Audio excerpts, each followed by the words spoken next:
couple of things. Just be aware that this meeting is being webcast, okay? So be on your best behavior if possible. And that means you, Nelson. Especially.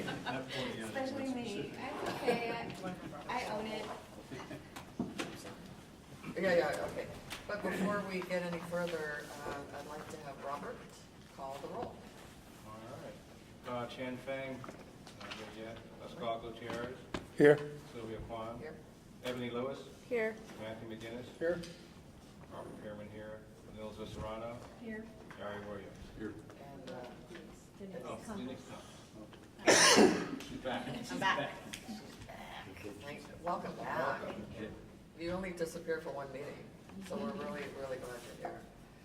Okay, so back to other procedural things. First of all, we want to thank Casunas River College for inviting us to come today and tomorrow for this meeting. It's a beautiful campus. And I don't think there's a representative here? Yes? No? Okay, so, I'm sorry. If anybody comes, please let me know so I can thank them.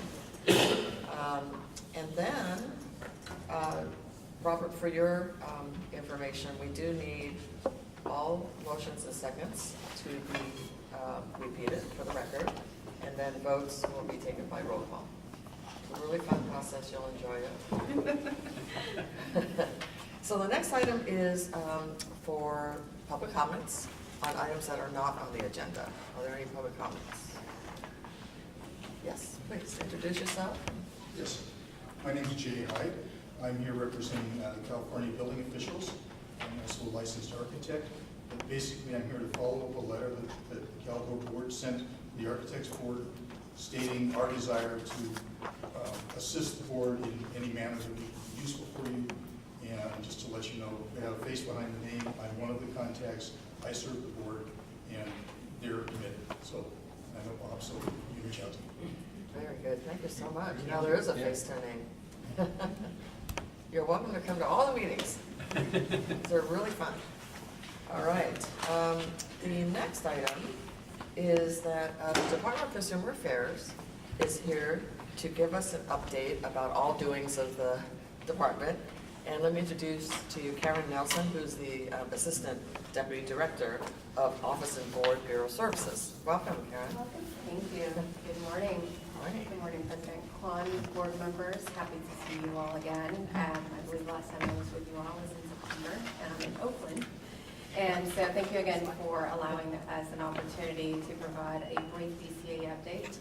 And first thing, Karen Nelson, Assistant Deputy Director with Office of Board and Bureau Services with DCA. So the first thing is the Director's Quarterly and Teleconference meeting.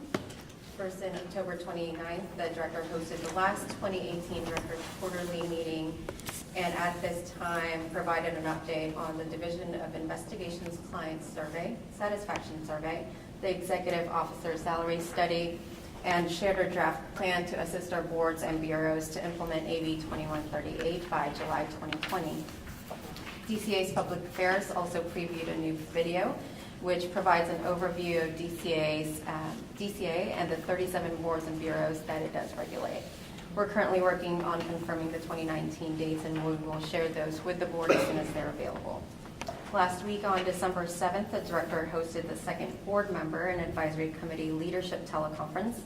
This call included board presidents, vice presidents, chairs, vice chairs, and the agenda mirrored the Director's quarterly meeting and provided those updates to the leadership. Secondly, with licensing and enforcement work groups, the work groups continue to meet monthly to discuss best practices with regard to licensing and enforcement. In October and November, the OIS data governance team provided an interactive, a preview of the interactive reporting tool to promote openness and transparency in reporting of performance measures, specifically those measures that are in our annual reports and the quarterly enforcement performance measures report. This tool is designed to allow users to custom analyze the data that is included in that and create their own visualizations, perhaps to include in their reports in your board packets or otherwise to see various trends happening in their programs. Third, with regard to the executive officer salary study, the department has awarded a contract with KH Consulting and have met with the consultants to kick off the project. From start to finish, the project will take approximately 6 months with an estimated end time of spring 2019. The contractors will be expected to provide a comprehensive independent review and assessment of board executive officers' salary levels and evaluate changes that have occurred subsequent to the study that was conducted in 2011. This new study will assess the programmatic changes that have occurred over the years and how these changes have increased the operational complexity of our boards. The key goals the department would like to focus on through the study are first, synthesizing the data and collecting the information to evaluate the salary bands of DCA programs and make determinations on how the data may or may not suggest an augmentation of a program's level. Second, determine what critical factors are used to support compensation increases in the exempt position review process. Third, evaluate gender parity of EO salaries across DCA programs. And finally, benchmark comparable positions of EOs from other states. And thank you, Ms. Zuniga, for participating in the initial interview component of the salary study. And pretty soon this month, we will send out another survey to all of our executive officers that will ask them all the different complexities that have happened in their programs. And lastly, with the Future Leadership Development Program, in September, DCA kicked off the second cohort of this program with 7 individuals participating. The cohort was broken up into 3 teams, and we'll look at 3 various projects that will impact the department. The first one is looking at subject matter expert witness program and looking at best practices and looking at evaluating costs, training, the expert pool, etc. The second project will look at the enforcement performance measures and proposing an adoption of potentially 2 performance metrics looking at aging cases. And the third will be an awareness campaign for California veterans and spouses for licensure benefits. And that concludes the department update for today. I want to thank you all again for your work, and I'm happy to answer any questions at this time. Yeah, this time we are allowed to ask questions. Yes. What's the timeline for the results on the pay equity study? So that will be concluded, the study itself will be concluded about March, April, so spring of 2019. And then how will that information be shared? So after that study, a report will come from the consultant, and that will be used as a roadmap into looking at the executive officer evaluation process. We're looking at how to then share that out afterward with the programs. Mm-hmm. Other questions for Karen? I have one. So it sounds like, well, maybe I'm incorrect in this, but let us know. Did this issue bubble up from the various departments, or how did it come about to need it? Because the reason I ask is, a couple of years ago, when this board was reviewing salaries, we actually noted that there appeared to be a disparity, not between departments or anything like that, but more about the fact that there was a disparity between the private sector and the public sector, which we all are aware of course, but it seemed pretty excessive at the time. And I just wonder if other departments saw the same thing and it came up from the department levels. Sure. Well, it came from feedback from our programs with regard to the process. And there was a salary study conducted in 2011, and which programs were not as pleased about the results, given that it was a smaller subset of data. This time around, we're looking at all of our programs, or all of our executive officers, and really look at the bigger picture and be able to do those comparisons in a much broader view. And so we're taking that feedback from our programs to do the study in a much more comprehensive, holistic way. Great, I think it's timely. Any other questions for Karen? Okay, thank you so much. Thank you for having me. Very helpful. So Robert, we're going to entertain a motion for approval of the minutes from our September board meeting. So moved. Second. All right, shall we get a roll call? Approve? Start with the motion. Yeah, we had a motion. Yeah, motion and a second. Any discussion? Okay. So the motion is to review and approve the September 12 board meeting minutes. Pascal Gutierrez? Yes. Sylvia Kwan? Yes. Ebony Lewis? Yes. Matthew McGinnis? Yes. Robert Pearman, aye. Nilsa Serrano? Yes. Barry Williams? Abstain. Abstain. Denise Campos? Abstain. Okay. Thank you. The motion passes. Okay. Now, Well, that was the minutes, right? Oh, here's Jan. I'm sorry, I sorry. can't really hear. What? Ebony seconded. Oh, I thought Ebony seconded. I did. Nielsen moved, Ebony seconded. No, I have, Oh, you seconded? no, I have a question. Oh, okay, sorry. Mass confusion. Okay. Yeah. Welcome. I said yes, but I wanted to make an amendment to the minutes. Of course. Okay. And I don't know if that's okay to do now? Yeah. I know, it's like too late. No, yes, you may. Okay. Yes, you All may. right, so the amendment I would like to make is at the end of paragraph C that talks, or that documents what I said about the IPEL and Emerging Professional Companion Program. And if I could provide a clarification, is that I believe that the challenge is the work experience in alignment with the IPEL program semester order of sequence of categories or core competencies that the students are requested to complete in that particular summer.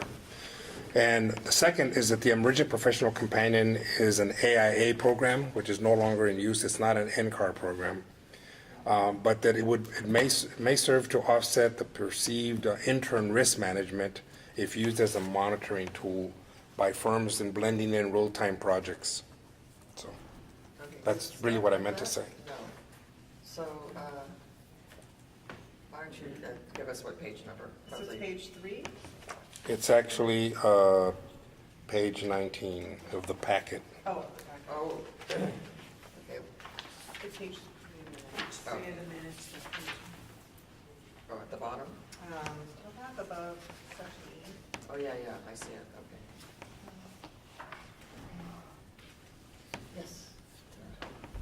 So is the request to revise the description, or is it to add to what you feel may not have been adequately discussed in the last meeting? Not adequately discussed. Okay, so we. No, not adequate, no. What were my options again? Do you want to add to it? I want to change what was said. What was documented wasn't really what I was trying to communicate or communicated. Okay, the only thing the minutes can do is document what was said. If you feel that there was, what your intent wasn't properly communicated, we could add that to today's minutes about the minutes. But we Okay. would not change the So last. everything meeting. I said, we'll put in today's minutes. Yeah, Okay, very good. okay. All right, so we're fine, we're good with the minutes the way they were. Well, Passed. Now, how does that, oh, I'm sorry, Ken. Just for the purpose of which part is missing or incorrect that you think is essential? Two parts. One, that the challenge is, that I've listened or heard firms talk about, the challenge is providing IPEL students with internships in their firms which are in alignment with the program schedules that, for instance, an IPEL student is supposed to take construction administration in his third year. And firms have a challenge with that because there's a risk involvement in putting an intern on construction administration. That's one part. The other part is that the Emerging Professional Companion was not an Endcard program, it was an AIA program, which is no longer in use. Okay? So, Tara, we'll figure out how to incorporate that in today's minutes, right? Under, Do we actually have actions on the meeting minutes other than approve? They could be modified. They've already been approved, I guess. though. yeah, we've already approved them. Addition, I guess? And this is a comment about the meeting minutes. Right, So we'll just put it in today's minutes. yeah. Do you have something written, Pasquale, I that can. maybe you can give me? Sure. Okay. So we get it correct. Thank you for that. I think I have that. Okay, great. Okay. Thank you. So, next item is the election of 2019 board officers, and I'd like the committee, nomination committee, and thank you for your work, Barry Williams and Ebony Lewis, to present this item. So Barry and Ebony, take it away. Take it away, Mary. Take it Yeah, away. go ahead, Barry. Well, we met over the last few weeks in discussing it, and we had several candidates, or several people put forth, and then we checked people to see if they were interested in running for the office. And then we also had discussions about the idea of the one-year term, and about whether the adequacy of the one-year term and the time of coming up, kind of just about the time we're really getting the idea what's happening, and it changes again. It's over. And so the thought was, let's try basically extending the term for this slate of officers. So we were going to have Sylvia again as president, Tian as the vice president, and then we're adding Mirza as the secretary. And so I think the other person that we had interested was Pasquale for vice president. So I think there probably should be maybe a little discussion as to the thought behind the idea of possibly going to two-year terms versus a one-year term, because there's pros and cons to it. And but that was the thought that we all were discussing, aforementioned people were discussing over the last few weeks. So the slate right now is basically the extension again of the president and vice president with a new person as the secretary. Any discussion? I do like, yeah. Each organization is slightly different. I was involved with different organizations. For the board members have a longer history with the board. Can you shed light that what is the main impetus, main purpose of electing our officers? Is it just for ceremonial, or for example, the board members should have equal opportunities, have that leadership, or it is so like leadership or qualification based approach? I think the conversation will be very good. I think one terms, two terms, and one organization, CSI, I involved, we had a conversation, and then we tried two terms for a few years, and then we come back, and we had similar conversation, and was never certain for the board members. So we are swinging for, I remember in late 90s, I was chairman, was chair twice, and the entire 6 years was a two-term chair. But then after that, we had another discussion. So I think it's to do with objectives and the purpose of electing our leadership. I think the conversation is important for long-term of the board. If I could add to that. So historically, from the tenure that I've been on the board, a number of things have occurred. Repeated leadership positions have occurred because of others just not stepping up. So therefore, it's defaulted to some individuals, or at one point it was defaulting to certain individuals. That's one. The other element is that it's if there's an opportunity for board members to be involved in all aspects of the board, that I think is a tremendous asset to the board and the diverse thinking that can transpire from that. So therefore, giving other people opportunities to participate. And I think our bylaws, I guess is what they are, basically says that we elect new leadership every year, so that's why we go through the cycle.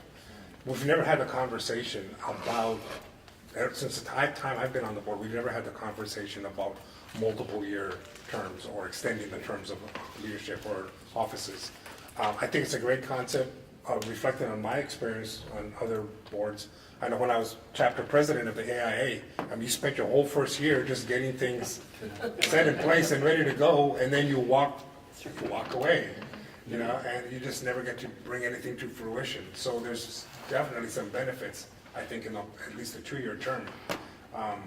So, and if, I guess I want to say as well, is if the board feels is in agreement that we should look at the two-term possibility, I will respectfully withdraw my name from the slate. Other comments? Nelson? My comment is that I agree that one term is really short because it does take a while and we meet so rarely. We only meet 4 times a year. So it's not like other boards where I'm on where I meet every other week. So it really takes a little bit of time to get to know the system, to get to know everyone and what the mission is for this particular, I guess, mandate for this board to get it through. And then right when you get the rhythm, you're going to leave. I agree that it needs to be a little longer. I feel a little awkward saying that because I'm on the slate for this year, but I agree that it needs to be a little longer than just 1 year. 12 months or 4 meetings is just not enough. It takes you a year just to figure out Robert's rules. Yes. I agree that a year in the office happens fast, and you get better each meeting, and you kind of learn what you're doing. And after the 4th meeting, you pretty much have it down, and you're rolling. But what I see on the other side of the fence is that with the change in leadership, what you bring in is you bring in more people that haven't been in the leadership at all, and then they get opportunities to do stuff nationally. And then that comes back with a much greater understanding of what's going on nationally, what's going on here. And for me, I was much more tied in to the general knowledge base and a much better understanding when I really got to see it on a bigger picture outside of just our state. And I think that overshadows, in my opinion, the two-term idea, because you're constantly culturing new blood, and that's going to pay off for the board by having a more engaged body. Yes. Also, when we talk about 2 terms or look at 2 terms, we'll have to be cognizant as well of an individual's term limits, because then you could fall into where someone gets elected, they got a 2-year term, and then oops, they don't make it through the first year or something like that. So, What do you mean they don't make it to the first? well, if someone's going to term out and they're not there for 2 years On the board itself? on the board. Okay, Well, that's so, right, yeah, that's the other thing I was thinking. go ahead. Yeah, that was the other thing I was thinking too, is the fact that if you go from the situation that oftentimes the vice president moves into the presidency, now you're talking 4 years of someone being involved from the vice presidency all the way into the presidency, and we've got 4-year terms, and it's like, they'd have to be re-upped and make sure that they're going in. So that's the other part that I see. It's a difficult question for me. Yeah. So can I just ask Tara about that? I don't know why I was under the impression that once you're elected an officer, because other organizations do this, okay, your term doesn't expire anymore. It's extended through the, no, so it doesn't work that way for this board. No backdoors. But I do have questions, see if the staff, Laura and Tara, has any knowledge of other boards' practice, and also any legal mandates, regulatory mandates, direct or implied in any direction. It would be interesting to know.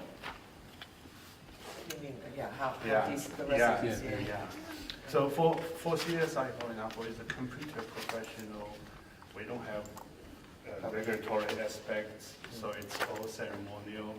It's sometimes leadership, sometimes actually national leadership. If they see you are important at the national stage, so maybe have different objectives. Sure. Yeah. Denise. To follow up on Tian's points, I guess the question is, do we want to create leaders for 2 years, or do we want to give an opportunity for others? And is there really an opportunity to have an agenda being in leadership versus not? So I think that's the question. Like, is it ceremonial, or is it an opportunity for everyone to develop their leadership? Sure. Tara. So I just want to draw everyone's attention to the statute, Business and Professions Code Section 5518. The board shall elect from its members a president, a vice president, and a secretary to hold office for 1 year or until their successors are duly elected and qualified. This was amended in 1985.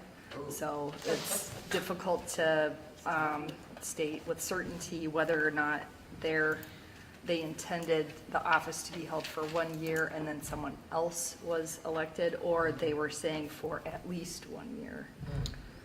So that you're only doing elections once a year. So in other words, it doesn't say it shall be for 1 year and a new slate or whatever. Okay, Vicki, has something to say? I was just going to offer 2 points. The board member administrative procedure manual, it's pretty much modeled after contractors and a couple others. So the wording in there about the election of the officers might be kind of standard in response to Tien's question about how other boards do it. And over the years, depending upon the president and the other board members, the president has served more than 1 term. In fact, sometimes they served a couple terms and then there was somebody else and then they went back and served as a president. So it was really up to the pleasure of the board. And if your term ends while you're in office, most of the time you do get to serve in your 1 year grace after that. I've seen it a few times where the board member has been replaced during that 1 year grace, but oftentimes you do serve the full 1 year. For example, John Baker, his term ended the year before and he just came off the board. So that often happens. And if your term ends and you only serve part of your grace and you're an officer of the board, then the manual allows for how to handle the replacement of that position. So. Okay, Denise. I can speak from my experience where I served a 4-year term, and it was only until my 4th year that I was serving on the executive committee, and then it was only for like a couple of months because my term ended, and then I was no longer secretary. So. On another board. This board. This board. Oh, I was on the Yeah, that's executive right. committee Yeah. in my She 4th just year, set the clock. and then Yeah. my term ended. My 4-year term ended, so then I got off the board and off the committee, so I had no grace period.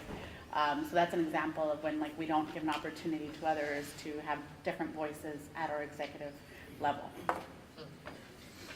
Laura. I was just going to say anecdotally, I know there are a few boards where their officers serve more than 1 term. I was wondering if maybe our representative from DCA, Karen, I don't know if you're familiar with how other boards, if there are any that do have them serve multiple terms? It's similar to what you guys are saying. If somebody's on the board, we have the grace period. So, but we usually only use the grace period under special circumstances, if there isn't somebody else to fulfill that position, or if it's like in a sunset review year, we don't usually do that for just non-standard things. We don't have, we just use it for like our board, they can do longer than 1 year terms. That we have to swear in the people, even if it's the same people each year at the meeting, but they can do it longer than 1 year. So which board? CCIC, Comprehensive Interior Plan. Oh, thank you. And then Karen, and then.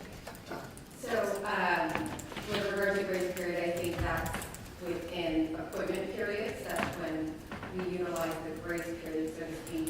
But with regard to electing officers, I do see programs sometimes who will elect the previous president or vice president again, but there's not, and I hadn't seen it where it's consecutively as such. So I've seen it where it's back-to-back years, but I'm not seeing anything past that, and I'm not as familiar with other folks' statutes. But I have seen the back-to-back. What I was going to say, I hear a lot of comments about leadership and building leadership, and that's why it should be a more, we should do it every year. But I don't know how much leadership you learn in 4 meetings. Yeah.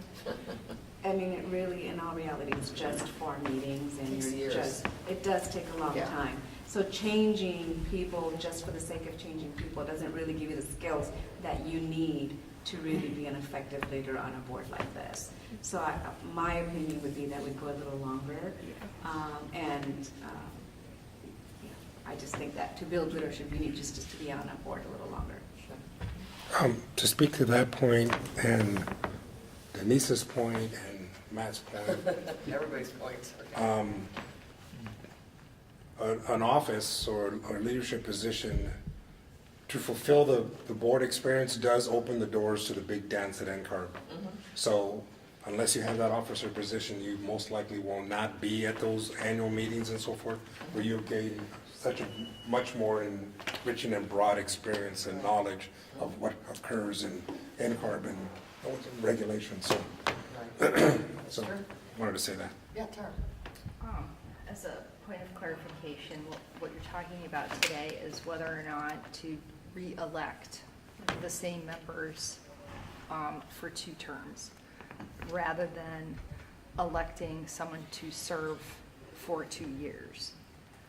Correct. Okay. That's right. Yes. Okay, just Yeah, one term. no, that, yeah, clarification is very important. Correct. Yes, Go ahead, Tara. but for this particular years of experience, I see, I don't know how often that the chapter, I'm sorry, the board is lacking of volunteers step forward. If it's a very regular occurrence, then continuing our leadership in a position for more than 1 year may be viable. But if over the years, we always have sufficient supply of volunteers who are undertaking our leadership role, I think as a volunteer organization, we should look into that. That's my feeling. I think it's all reflection or reflective of the board itself. There were, in my time, there were some years where people just wanted to just kind of hold back, be here but not really take on a lot. And then there were other years where people really wanted a shot. So I think it's all reflective on the board, the composition of the board. Time of the board. Yeah, the who's on the board and how involved people want to be. Yeah. Right. Ebony. I think that we should do the 2-year term because I just think it's easier for the management and the flow. We don't have enough meetings, like Nelza said.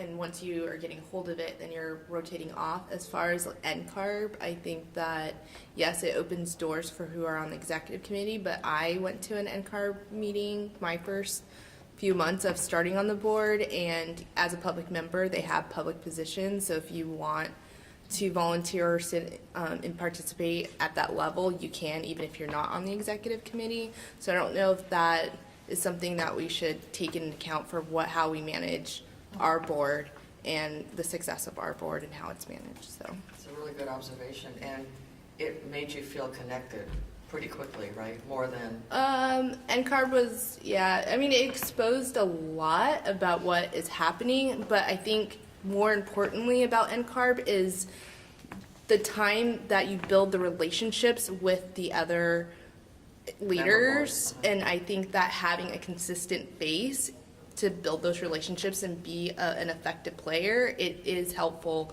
if you're in the position for a little bit longer. But I think that there's other ways for us to build those relationships or give exposure, just like I got exposure by just going to one of the conferences. So we just need to be mindful of like giving people exposure to that conference or those meetings. To add to Ebony's point about the NCARB, they do fund, depending on the meeting, different, a certain number of spots for members to go, and it's not always designated for the chair or the president to go. So I think the board has the ability to determine which members it wants to send when it has more than one space funded. yes. I just wanted to point out on Ebony's point that because oftentimes, initially when I got on the board, we couldn't travel. All the travel was taken away, and so the board members at the time really didn't get a chance to get into the national, really understand what any of that meant. And at the time, there weren't a lot of people stepping up to want to be vice president or president. And so we had some continuity in that, and there's comfort in the continuity. But then when we were able to travel and get more involved, the body got more engaged and understood more of what was happening. And so from my perspective of being in the different positions, I was allowed continuity and getting to know people because I was there as the vice president and there's again as the president, and then if I want to continue, I could continue. So you're there 2 or 3 years with opportunities just going through the 1-year transfer. And for me, it's not about learning leadership. I mean, we're all appointed for whatever reason, but, we should have some of those skills and do the best we can when we're in that position, and that's all we ask of each other, I think. But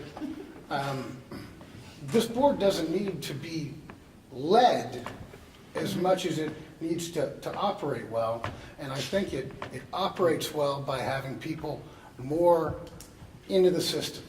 And if you're doing an every year term, then you're getting more people in, and the people that are going to national are there 2 and 3 years and can build and can take it on to a whole nother direction if they so choose. I mean, there's lots of opportunities there. But I still am kind of fighting for the 1 year term. And that's not to keep anybody from what their experience has been, but I just think it's not about giving everybody more, an opportunity to sit in that position. It's about when you get there, you just have a much better understanding, and at least for me as a public member, it made it dramatically different. Ebony and then Pascal. I guess I don't want to, I know that we don't need to be led, but I mean, this board has been successful because of the continuous leaders that are on it. But when you're new, having people in certain positions that are experienced and know how to navigate or build the relationships or know how to even show you, who's connected to what, I think that's really important. So, even with Doug, in his role for a long time, in his training of onboarding me to the board and how he did it, I think that was very helpful. And then explaining what Endcard is, and then going to Endcard and seeing how our past president was able to, how he engaged on the board and his relationships. I think that takes time to build those relationships. So I think it's important for us to continue with that because we don't always have the same players on our board. And so we have to be also mindful of when people are rolling on and rolling off. And if it changes that people start rolling off more than the people that have been in those leadership positions, then we're going to have to be led by only a few. So maybe there's a couple of opportunities in front of us here. We can look at the 2-term. First of all, we need to act on the slate. That's one thing. That's separate whether it's 2 terms or not. That can just happen by re-electing the slate. Secondly, maybe with regards to the opportunities that right now, perhaps there's an opportunity for the board to change its behavior so that it doesn't always necessarily send officers to the Endcard meetings. Because when you go to these meetings at Endcard and introductions go around the table, you never introduce yourself as president of California Architects Board. You introduce yourself as California board member. That's the vernacular that's used, board member. It doesn't make any difference what position you have. And then once you say California, everybody's eyes roll, But maybe we can do that. Maybe we can change our behavior about who we send and how we systematically allow, opportunities for people to attend these so they can get that broader experience. Sure, that's a whole other point. That's a different point. Yeah. Okay, Tian and then Ilza, we're gonna have to cut this off at some point. I It looks think like we can go I forever. feel this is very important. I'd like to make 2 points. One is, even the discussion seems related to the 2 terms. I hope the board is interested only look at a 1-year term. I think changing this culture from 1-year term to 2-year term, and that implies we don't even need an annual election, right? So that will have a huge change. Yeah. So I think the discussion could focus on what is our view of having 2 terms, but not electing someone for 2 years. I have no idea. That is important. Yeah. Okay, Ilza. Two is, I really supports the view of the discussions that can we establish some kind of guidelines amongst the board members to how to we send our members to the national stage. I think we need more systematic talk instead of every year rather randomly to decide that. I think that opportunity, my personal view, it should be broadened. So that may be a separate conversation. Right. Nilda, and then I'm gonna ask Laura to address Tian's. Okay, go ahead. Elsie. You're good? Yeah, I'm good. So Laura, yeah, could you possibly address that? Because I know that that has, well, there's two parts to this even, okay? California is in a unique position amongst all the 54 jurisdictions. We're the only state that I know of that restricts travel due to political reasons. So that adds another layer of complexity because, for example, there was an Endcard meeting in Wichita last year, or was it earlier this year? Earlier this year. Yeah, earlier this year. Nobody from California was allowed to go because of the state legislature or the governor banning travel to states that were anti-something. I think in this case it was LGBT. Yeah, as they Yeah, should. it was LGBT. Yeah, okay. I mean, whether it should or not is, I'm going to stay neutral on that because what it did was super amount of damage to this board because California is the largest membership of architects in the entire country. In one state, nobody is represented. So the conversation went on without us. And that, we don't even know what that means. All of the vacuum areas that were left by us not being able to contribute. So that's just the complexity we have anyway, on top of rotations and so forth. So I just want to put that out there so that you're all aware that sometimes we don't go to, nobody goes, okay? Sometimes nobody from California goes, irrespective of whether your president is there or not. Now think about the damage that does in terms of that president. You are missing one out of possibly two meetings that are national, and you only meet your colleagues from the other boards once. What's that going to do for you in terms of forming some solidarity and understanding? So that is a real thing that's continuing. California has continued to ban travel to certain other jurisdictions, just so you all know. It is still alive today. So it's just anyway, so on top of that, I just wanted you to comment, irrespective of that, let's say that we didn't have that issue.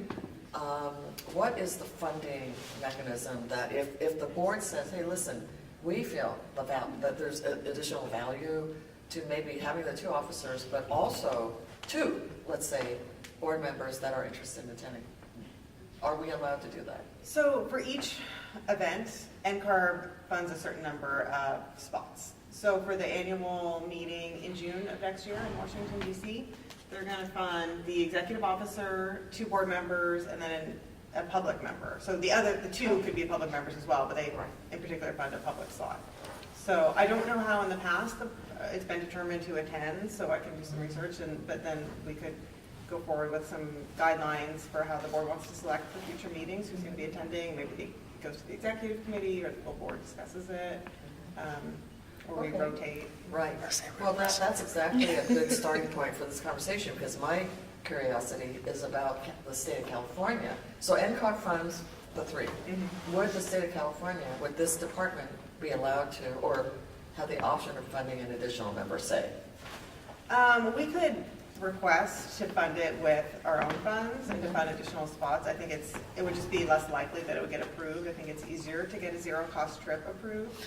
But not guaranteed. Not always, not guaranteed. Not guaranteed. Right. But that is an option as well. Okay. And Vicki, you've been on the board for much longer. Has that ever happened where our department funds travel? Yeah, it used to be that NCARB would fund, one member would come from West Carb and say one member would come from NCARB and then the board would fund the rest. But over the years, NCARB has added those spots that Laura has indicated. And we we have to do a request to travel. And so we submit a request asking for X amount that was funded, and normally we get fewer than that. So like Laura says, if you add to that a member that you're going to fund, then it's more likely not to be approved because they only approve a couple of them. In the past also, and I was just going to look it up in the board member administrative manual, but in the past, the way they would pick who would go to it is the EEO would talk with the president at the time and see, whether or not the president wanted to go.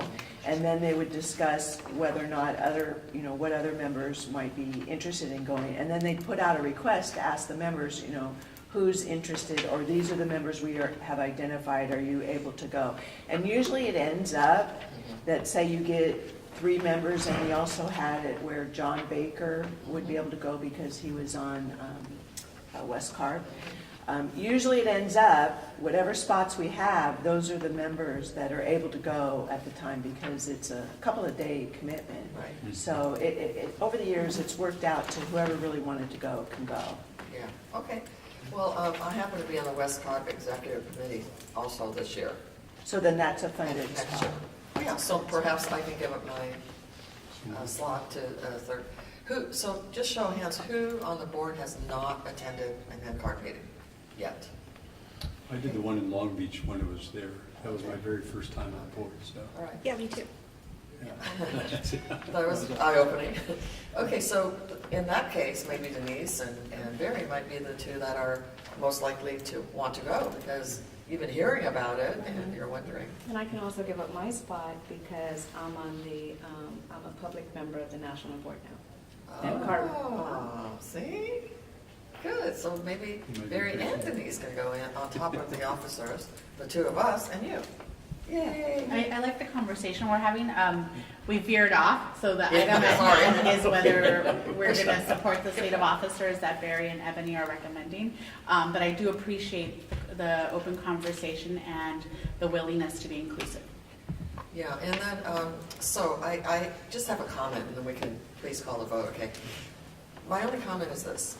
We have a new EO, Laura, who herself is just getting used to what's going on. And she's been, I can't believe how good you are, Laura, already in your, and by the way, I did attend the, oh boy, here's another meeting you're going to hear about. I had never heard of this meeting, but it's called MBE MCE or something like that, which stands for Member Board Executive / Member, what's the other one? Board Chair, MBC. Oh, MBC, Member Board Chair. And this meeting was only 2 people per jurisdiction, so very small meeting, where we got down to like serious leadership questions, issues, how to get messaging out to the member boards, sorry, and so forth. And it was really strong in learning about how to, I don't know if you ever attended one of those. No? Why not? I never heard of this thing, okay? So I don't know if it's a new meeting they dreamed up over at Endcard or whatever, but Laura and I went. She's brand new. I was, a new president, and it was fantastic in the learnings. So hopefully, I know why. They do it every other year. I just answered my own question. So they won't do it next year, which kind of works, if we continue this, the second term. And then when you become president, assuming that you would, be elected 1 year from now, you would get to go to that meeting. And it is really valuable. Okay, so anyway, so my point, back to my point, was that the reason that we had this conversation about would you serve a second year, I didn't even know you could serve a second year, and one of the reasons I thought, you know what, not a bad idea, is to have this continuity with Laura, because I've been on the board long enough to be able to address most of the things, although she never asked me anything, I have to ask her questions. She's so on top of it. Okay, ask me a few questions, okay. And that's why. That's one of the reasons I agreed to serve a second term if so elected. And then my final point is that I've agreed with some of the comments that were brought up earlier, and I hope that, Tara, you can sort of validate this, that it's definitely, the boards are very different in their composition as years go by. I've been aware of boards that were less functional. For the years that I've been on this board, it has been incredibly collegial, functional, effective, and so forth. There hasn't been much in the way of outliers and people just misbehaving, which I've heard of in the previous can strike that from the tape. But anyway, so my point only is that because we're so effective and such a great collaborative group, we can continue this kind of work. But, you know, there are going to be years where it doesn't work quite as well. And you don't want the president coming in for the second year. You gently usher them out. And you may do that to me, by the way, which is fine. But my point is that we should leave ourselves some options. That it's an annual election, and that we don't say that it's a definitive 2-year term, but that it's elected every year. And just basically what I'm saying is status quo, keeping the bylaws as they are. What do you think about that? You should maintain the annual election. Exactly. Absolutely. If things are functioning well, then I think that might inform your decision as to who to elect the next time. My bigger concern is just making sure that the public members have participation at the executive level, just making sure that everyone has a seat at the table. Right. And to that point, yes, because remember, Matt was president last year, public member. Nielsen is now secretary, public member. So it appears that there is a pretty good rotation. Yes, Vicki? In the board member administrative manual, it does say an officer may be reelected and serve more than one term. Okay, thank you. Well, you found that. Great. Okay, anyway, does someone want to call the question? I mean, I'll call the question if someone will make the motion. I move that we adopt the slate of officers in one vote that was put forth by the nominating committee. Second. Okay, moved in second. Robert, will you please take roll call? Okay. John Feng? Yes. Can I say anything at all? No. You can say yes or no. Yes or no? Yes. I wasn't even on the slate. Okay, That's- yes. I guess we have to vote. Yes, that's a yes. That's aye. Yes. Pascal Gutierrez? Yes. Sylvia Kwan? Yes. Ebony Lewis? Yes. Matthew McGinnis? No. Robert Pearman, aye. Milza Serrano? Yes. Barry Williams? Yes. Denise Campos? Yes. Okay, motion passes. Thank you. That was a great discussion, you guys. That was not a personal no, by the way. Yeah, thanks, Matt. Always consider Ideological, Go ahead. ideological, you know what I'm saying, no. Ideology. Thank you, ideological. I think we're fine. Does anybody need a break? Because we could call a break, or we could just wait till lunch. If anybody needs a break. I'd appreciate a break. 11:15. Why don't we do a 5-minute break 50% and lunch. be back here at 11:20? Okay? Yeah, 5 minutes. Okay, 5-minute break. Nature break.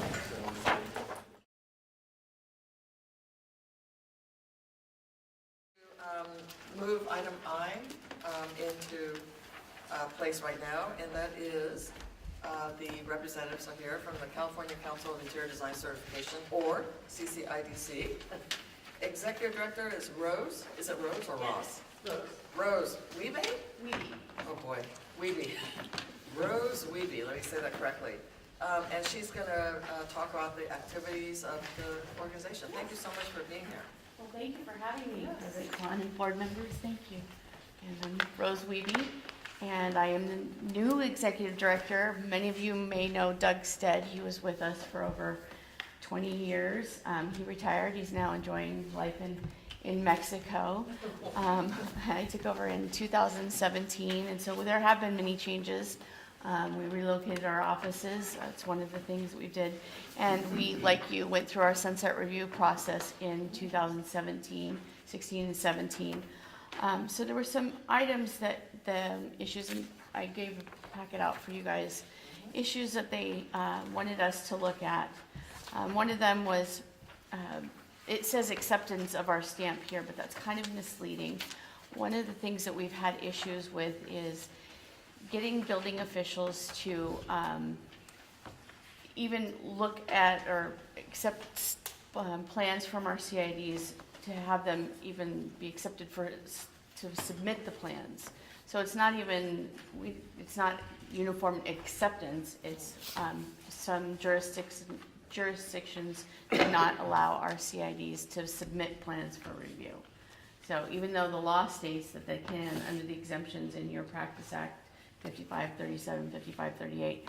There are some jurisdictions that see our CID stamp and say, no, you need it, they don't even allow them to submit the plans. They automatically look at commercial work and say, no, you need an architect stamp. It doesn't matter if it's non-structural, non-seismic, they don't allow them. So this is something that we've been trying to work with our stakeholders and come up with a solution. We did have some meetings with stakeholders.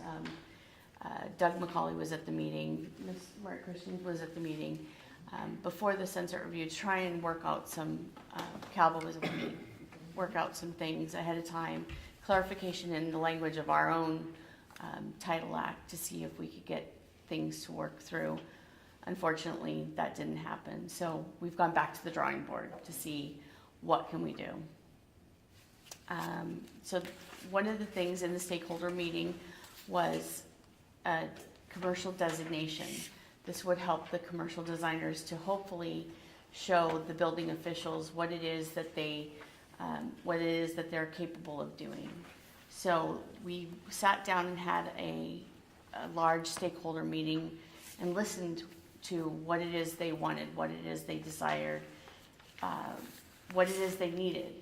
So some of the things that they requested was more, an additional exam besides our IDEX exam, which is the only exam in California that tests on California codes and regulations. So in addition to the minimum qualifications that we have, the 6 years combined education and experience, they wanted to have more coursework. So we have worked with ICC, the International Codes Council, and we've come up with 5 additional courses. One of the courses is the 2015 IBC Essentials with the 2016 California Amendments course, 2016 CBC Title 24 Regulation on Energy course, 2016 CBC Chapter 11 Accessibility in Public Buildings course, 2016 CBC Means of Egress course, and Building Codes 101 for Interior Designers course. The reason we worked with ICC on this is they're the ones that teach the building officials. And these courses also will be updated as the codes change. They'll be updated with the codes. We worked, like I said, directly with them because these are the people that are teaching building officials. We wanted to be on par with this, what the building officials go through. So that's one of the prerequisites. They also have to, every 2 years of their certification period, they have an additional 10 hours of CEUs that they're required to take. 5 of those must be code-related courses. This designation is voluntary for the people that do the commercial work. And we also told them this isn't a guarantee, but it's a starting point. It's something that we need to see if it will work. We're working with Calbo. We'd like to hopefully work with your board as well to see if it's something that makes a difference, to hopefully in these jurisdictions at least see if we can get plans submitted for review. So that's something that we've been working on. So if you have any questions. Yeah, questions. I'm sure you guys have So questions. why do the local officials reject, as you say, even the submission by a plan by members of your organization? Well, building officials are it's up to them whether or not they accept a plan or not, whether they review a plan or not. They are the ones that do it. It's in the areas of Los Angeles, San Francisco, San Jose. Those are generally the areas. They feel that this work should be done by an architect or not. It's up to them. It really is. But we need to do what we can to show them that this work is viable. A lot of the times it comes down to the words in 5538, the safety of the building. They interpret that different. So, when they're doing this work, we don't have a way to determine what that safety is. It used to say structural safety of the building. So when they see a plan, we don't have any ways to change that. We would like to, if you can see in there, On page 20, it's like the third, this is the clarifying language that we had in our title act that we wanted to change to clarify our language, not clarify your bill, clarify yours. That would help the building officials. Cowboy had told us at one time that if we wanted to change our bill, they would work with us and it would make it easier for them to understand. This is the clarifying language that we wanted to put in to help them understand, to get around that wording, safety of the So building. you say February 3rd, I guess we have a meeting, so where's Cabo on this specific language now? Are they opposed? Well, when we had the original stakeholders meeting, we sat down and there were 2 representatives from Calbo at the meeting, and it was our understanding that they were in agreement and they agreed to either go neutral or not oppose. And then when we had our sunset review hearings, Mr. Christian showed up and let the committee know that they opposed us, so we didn't know. But we're working with them right now with this commercial designation too. And that all the courses are taught by building officials, so we are continuing to work with them as stakeholders. Yes. Can you give us an example of a permit application that they would submit, like for jurisdiction? What is it that they're applying for? All the work is non-structural and non-seismic. They're tenant improvements, commercial work, that sort of So stuff. can you give me an example of what that is? A tenant improvement? Yeah, or let's say a restaurant, probably. right? Yeah, could be for a restaurant, it could be, in a hotel. I myself am not a designer, I'm an administrator, so I'm not very well versed, I apologize for that. But it would be, again, it could be a dentist's office, it could be a medical building. I guess I'm trying to understand from a perspective of the consumer and protecting the consumer. Are we talking about like window dressings or like, artwork, or what requires a permit? No, it's Maybe not it's art. Bob's gonna try to help you. Let's try to get away from the concept of interior decoration Versus and design. interior design. Drapery and artwork are things that interior designers can do, but most often what interior decorators do. The person you see at Sears and Roebuck in their drapery department as an example. These are professional designers doing interior fit out. This building at one point in time, the shell was up. None of these interior walls were here. An interior designer could do that. Would be specifying the carpet, doing the ceilings, doing the rest, everything to fit out the interior. So that could be the degree. So like, for instance, the carpet would require a permit from a local jurisdiction? No, No. no, it doesn't. To finish out this interior would require a permit. It would include carpet selection, wall paint, wall color, construction of the walls, construction of the ceiling, all of that. That's the interior design component. The interior walls, as long as they were non-structural or non-seismic, the interior designer could do those permits or those drawings for those, that sort of thing. That's the time, yes. Good, no, good. So do some of the problems then possibly come up with, like, say, fire corridors and exit corridors and things like that that have a Yes. higher liability? Yes, definitely. That's the issue that they're wrestling with, because the statute says the safety of the building. Right. Building officials have a great degree of discretionary authority, to go to Bob's question. They can accept or reject plans from anybody they wish. It's their responsibility. The issue comes down to if there is a change. This is the hard time I've had with some of the conversations with building officials. You go into a commercial high-rise building to do an office. The interior designer could do the interior of that office space, but they could not punch a hole for a door through a fire-rated wall. They would require an architect to do that because it affected the safety of the building. Every tenant improvement I've ever done in a high-rise building, there were standard details for doors and firewalls. They couldn't even specify that standard detail. They'd have to get an architect to come in and do that. There's a lot of old baggage, if you will, going through this for them that goes to the discussion about interior decorators versus interior designers, and where does the scope of work stop and start. A lot of building officials, I find, it's just much easier to say, they're not licensed, I reject it, I'm not accepting it, I need a licensed design professional. They've gone a long ways to improve their qualifications and their skills, and I would challenge anybody, any of our licensees, to take some of the examinations that these people are taking relative to access and fire protection, because we don't get that much in school. Right. But that's, I'll get off my soapbox. Well, now we understand where you are on this, okay, that's good. Tim? Yeah, other people may have more knowledge, but a couple of fundamental questions. So is the CCIDC equivalent to Architects Board under the DCA? We are a private nonprofit board, but we go through the same sunset review process. They do govern us in that way. The only difference is the money that we get comes directly from the people that we serve. Okay, so is this not a part of DCA?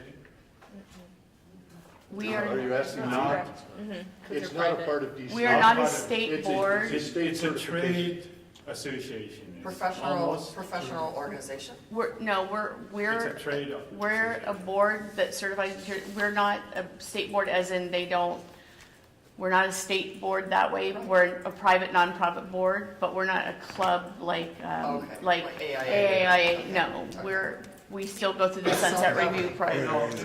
It was created just to certify. Exactly. These professionals, right, but it is not a state entity. My point is that it's, CCIDC is authorized by state law. State Right. law We're entitled. authorizes for this specific purpose the creation of a private nonprofit to certify interior designers and to give them a stamp that they may legally use. Yes.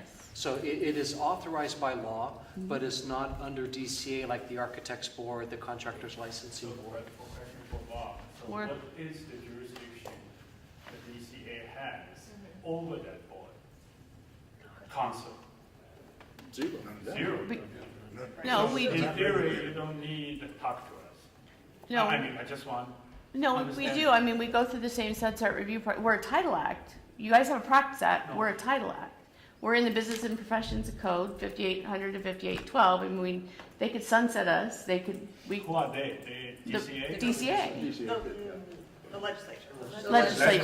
Legislature. Okay. But you're asking us to support. You're here to ask us for support? No, I'm here because you guys are to us, you're a stakeholder. We work together. Yeah, exactly. It not necessarily if you see an issue with it or if there's a problem, how can we work together? In the past, we've worked with Doug McCauley and now with Laura, and the issues that we've run into is Doug not being an architect per se. He's not been able to make decisions or work. So if we come directly to the board and we work with the board, if there's issues, we would know directly from the board. So we would like to work with you directly. Okay, so the particular concern or the purpose you come here is this document that you want at the sunset. Is that the main purpose? No, they've already reached that. We've already had our Already sunset had review, that. so we're showing you that now we have the new additional with the commercial designation. These are the additional requirements that we're asking of our commercial designers. These are the additional things that we're having. This is a piece that at our next sunset review, we would like to get this added in so that we'll actually be in our Title Act. But right now, it's just in the beginning stages so that we're collecting data. But hopefully, we can work together to work out any issues that. So, Okay, go ahead, Karen. in looking at this report, it looks like we're getting pieces of it, and I see reference to the board, that there's direction for the board to do something.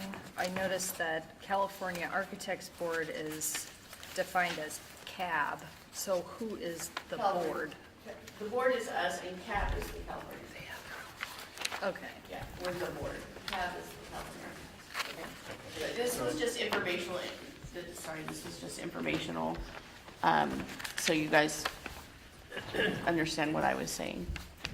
It is bits and pieces. So, this is the formula on the agenda item. Yes. The board obligated to take action, for example, or we can discuss but no action is option. No. I don't think there's any action, it's just informational. Okay, free discussion, very good. Okay. So point of trying to clarify what I said in support. Yes, we are a key stakeholder. I feel like in the past we might have done a letter of support for your sunset review. So it's more of us as a board from the architect profession supporting the design profession in that you guys are doing what you need to do so that you could elevate your profession. And we're a stakeholder in saying, yes, we support the additional training that you guys are getting so that your profession's elevated. Is that correct? Yes and no. I mean, I think it's more of that, like, when it comes to clarifying the language in our bill, before what happened was the language changes were not supported, those language changes, but we didn't understand why. We weren't ahead of time, when we had our stakeholder meetings, Doug McCauley was there, but he wasn't able to give us any support or whatever because he wasn't a board member and he didn't have the authority. So if we were to do that again, we would like to be able to have a board member that can give that sort of support so that's the ask. The ask is to identify somebody on our board to be present for you guys? Right, so that, or we can work together to get that sort of, does that make sense? Yeah, I get it. Okay, that is one way for the board to participate, but the other way would be if there is legislation or if there is, even something being negotiated, you could, it could just be the way the board normally weighs in on legislation where we bring it to a meeting and you take a position or recommend amendments. And then, the staff person or myself would be the one to work with the group on a day-to-day basis. Okay, and then Tara and then Nielsen. Yeah, the agenda item does not contemplate any board action, so right now it's just a presentation for probable future review and maybe chiming in on legislation later. What I wanted is for staff, any staff member to chime in on what their opinions are for or against this ask. Does anybody have any suggestions? Well, What do you mean? I missed the. She's just wanting opinion of the staff. you want the cover repeated? Staff, not board, staff. She doesn't want to hear from you. Well, I would say, so I'm in here, so I'm not sure what happened in the past, but I'm happy to participate in discussions and then bring it to the board and work with the board members to determine, if the board wants to weigh in and take official position or what we can do. Certainly, as it's a related profession and something I think that the board would want to be involved in and participate in. Yeah. I'm reflecting on what I've seen and heard in the years past, and that's, there has never really been any work sessions, if we can call them that, between CCIDC and the CAB, or components of the CAB. And I think that's what you're looking for, is to have some sort of work sessions to get some feedback or critical response before you put it in print and it comes to the board and the board goes, yeah, no, we're not interested, and it goes back and you don't know why. Right. Yeah. Okay, that's a very straightforward ask. Is the AIACC a stakeholder? Yeah, I believe so, as Mark Christian with the AI California Council. The one, and I believe it was 1992 when Senator Craven, I'm going on memory here from what I've read, did the legislation that allowed CCIDC to be created. AICC supported that. AICC supports the sunset extension of the CCIDC.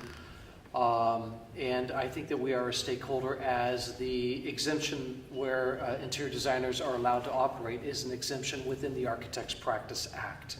So I believe that we are a stakeholder not only in interest, but I believe it's a legitimate stakeholder given where the exemption is located. And where interior design is arguably a part of the architectural profession.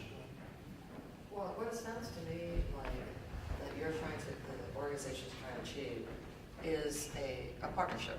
That's what it sounds like to me.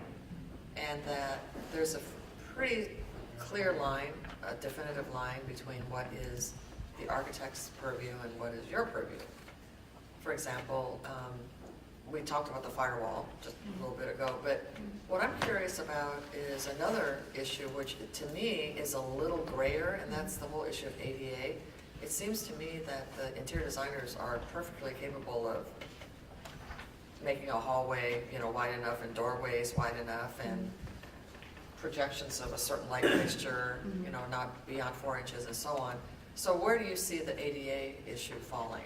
Is it either or between architect and I design? don't think it's either or. I think that it really is just dependent on, what.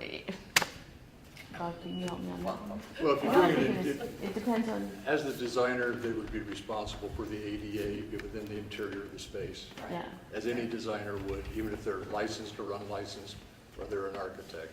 So I think if you look at their coursework, I think there's several courses on accessibility Yeah. and interpreting the accessibility code. That's a key element of doing any interior. Absolutely. I have a question. So is it license or is it a certification by We're Certified. we're certified, so we're So not you licensed. certify the It's- individual, who licensed them? They're not You don't licensed. have- So then why are we calling it a license if it's not, it's a certification? No, it's a stamp. Certification only. Yeah, so it's a certification, not a license, so it's Right. not a license. It's a title act. We have a interior. title act, so it's a Certification. certification. Right. Certification, but I think the confusing part, honestly, is the stamp. The stamp makes it look like you're licensed, and I think Well, that's that's confusing, right? No, it's a certification, because it's a title act, that's why we were given the stamp by the state. We had to make it square, so it's not circle, it's, Oh my yeah. gosh, yeah, I see Yeah. that. Yeah, because I think some of us are referring to it as a license. No, and it's- some of us, it's not, Design. they're certified. Right, Certified. so how is the consumer, when hiring an architect, know the difference between an interior design person versus an architect? I think it's also based on the scope of work. Because if we're saying license, I feel like if you're I'm thinking they are licensed to do this by they went to school, took a test, and now they're completely licensed and certified to do this. But now you're just saying it's just a certification, they Well, took a but course. in order to be certified, you have to go to school and you have to have education, you have to take an exam on California codes and regulations, and they're not allowed to use the term But how does license. the consumer know the difference between an architect that is actually in charge of structure and making sure that Because the work there's that they're safety allowed to building- do is non-structural and non-seismic. They're not allowed to do structure. Yeah, They have a square. If you use like really broad brush strokes, both the interior designers as well as the architects are design professionals. They're both design professionals. The architect has almost no limitations on what they can design and deliver in their services. Interior designers have definitive limitations on the scope of work that they can deliver. That's the difference. One is a right, certified but how do we design protect the professional, consumer? the other one's a licensed You design know that, professional. and you're an expert, and you know this industry, but how does a consumer, an everyday Mary, who wants to get, her office space that she is moving into, how would she know whether she needs to hire an architect that is a licensed architect or interior designer who is a certified interior designer? So can I extend the comments a little further? Even for professionals like me, I may have a similar dilemma. For example, early in my career, I would do lots of interior of the research labs for pharmaceuticals and universities. And if I see this looks like certified interior designer, and I will be very confused. Am I have to hire an architect or I hire you? And so I think at some point, it is very clear in the organization of you to know your limit, but it's hard for a consumer start with a base, don't even know the limit of their work need to be performed. How can I choose you versus Pascal, for example? I think at some point we have to try and wrestle with the conversation about how much of what an individual, a design professional is allowed to do is incumbent upon the design professional to communicate to the consumer. Rather than pre-educate the consumer, well, that's never going to happen. You're never going to get a consumer to understand the differences of all these things in life. No. So at some point we have to trust that the design professional has the obligation to communicate effectively with a potential consumer that they can do that scope of work or they cannot do that scope of work. And there are laws in place that protect the consumer from such things. Fraud, yeah. And when they submit their plans, they're obviously not going to get plans. We're having this issue getting their plans submitted for the work they are allowed to do. They're definitely not getting plans submitted that they're not allowed to do. So for example, is CCIDC has the regulatory or ethic requirement Yeah. that always disclose your limit of your professional service in Yes. every contract you sign Yes. with client. Yes. There's They're a required clause to there. have contracts. They sign a code of ethics. That's what I mean. It says that any of these issues are beyond your scope. Yes. I And think- not only that, but I mean, people can go down, anybody can go down and get a business card and call themselves an interior designer and try and do the same thing that you know, we would have this, people can make stamps. There's all of these issues go on every day. But again, we're having problems with people not being allowed to do things that are non-structural and non-seismic. We're not getting plans to be allowed to even submit this, and you guys are asking if they're having an issue with putting something that's structural through. It's not happening. We're not having that issue. We're having the opposite effect. I think we might be going off track because the only thing that's in front of us Right. from CCIDC is that they wanted to build a bridge of collaboration. Right. Yes. And I think we should address that and not go off into Okay. these, who can do what, who can't do Well, what. there's a couple of approaches. We can create an ad hoc committee, because it would be just a sort of a stakeholder group to work with you. I don't know if it's official or unofficial. What do you think? I think I'm just going to suggest tomorrow's Yeah, strategic planning, you strategy can come up with an objective tomorrow to Okay. collaborate with them. Assign it to one of the committees. Okay, that sounds great. Okay, so we're making progress, and it seems to me that Calvo is really the key stakeholder. Yep. And we were working with them. We're doing that. And it's, I'm sorry, yes, Bob, number If two. I could just add a quick comment as a former building official, having gone through, a lot of these issues and dealt with what's acceptable. The training, I think, that they're laying out for their members to become certified would do well for all architects to take these courses. In particular, accessibility, which again, I was with DSA and we wrote the accessibility statutes for commercial buildings and also administered the CASP exam, Certified Access Specialist. There's absolutely no reason why, an interior designer could not pass that. Surprisingly, we thought, and Chet and I, people that were surprised at the low pass rate of architects taking the CASP exam. So just being an architect is not a guarantee that you know everything. So I think, keeping the door open for collaboration makes a lot of sense for other design professionals. All right, we'll entertain that tomorrow, and, honestly, just hearing the two Bobs talk about that actually should give us some confidence that, they're tracking this and they know what they're talking about, and it sounds like it's not endangering our practice act or anything, or endangering architects' practice. So it sounds like a really good thing for us to pursue. So thank you for Thank you so much. Appreciate informing your us. time. Thank you Yeah. for having me. Thank you very much. And then our guest left, because I forgot to introduce him, but hopefully he'll come back, who's a representative from the college. Okay, so why don't we go back to you, Laura? We'll go back to item G, which is the EO's report. Great, thank you. Let's see. Item G. Item G. Just gonna run through the highlights of the update. So let's see, we've been working with the Department of Consumer Affairs on credit card payments for renewals. I want to thank Commissioner Rodriguez for taking the lead on this. And we're expecting it to launch later this month. Yes. Thanks to Trish for that, and for the department for getting this together rather quickly. So they've realized that there was obviously a need for something, and we have our new online system, so this is a step forward. For renewal. For renewal, yes. Only for renewal?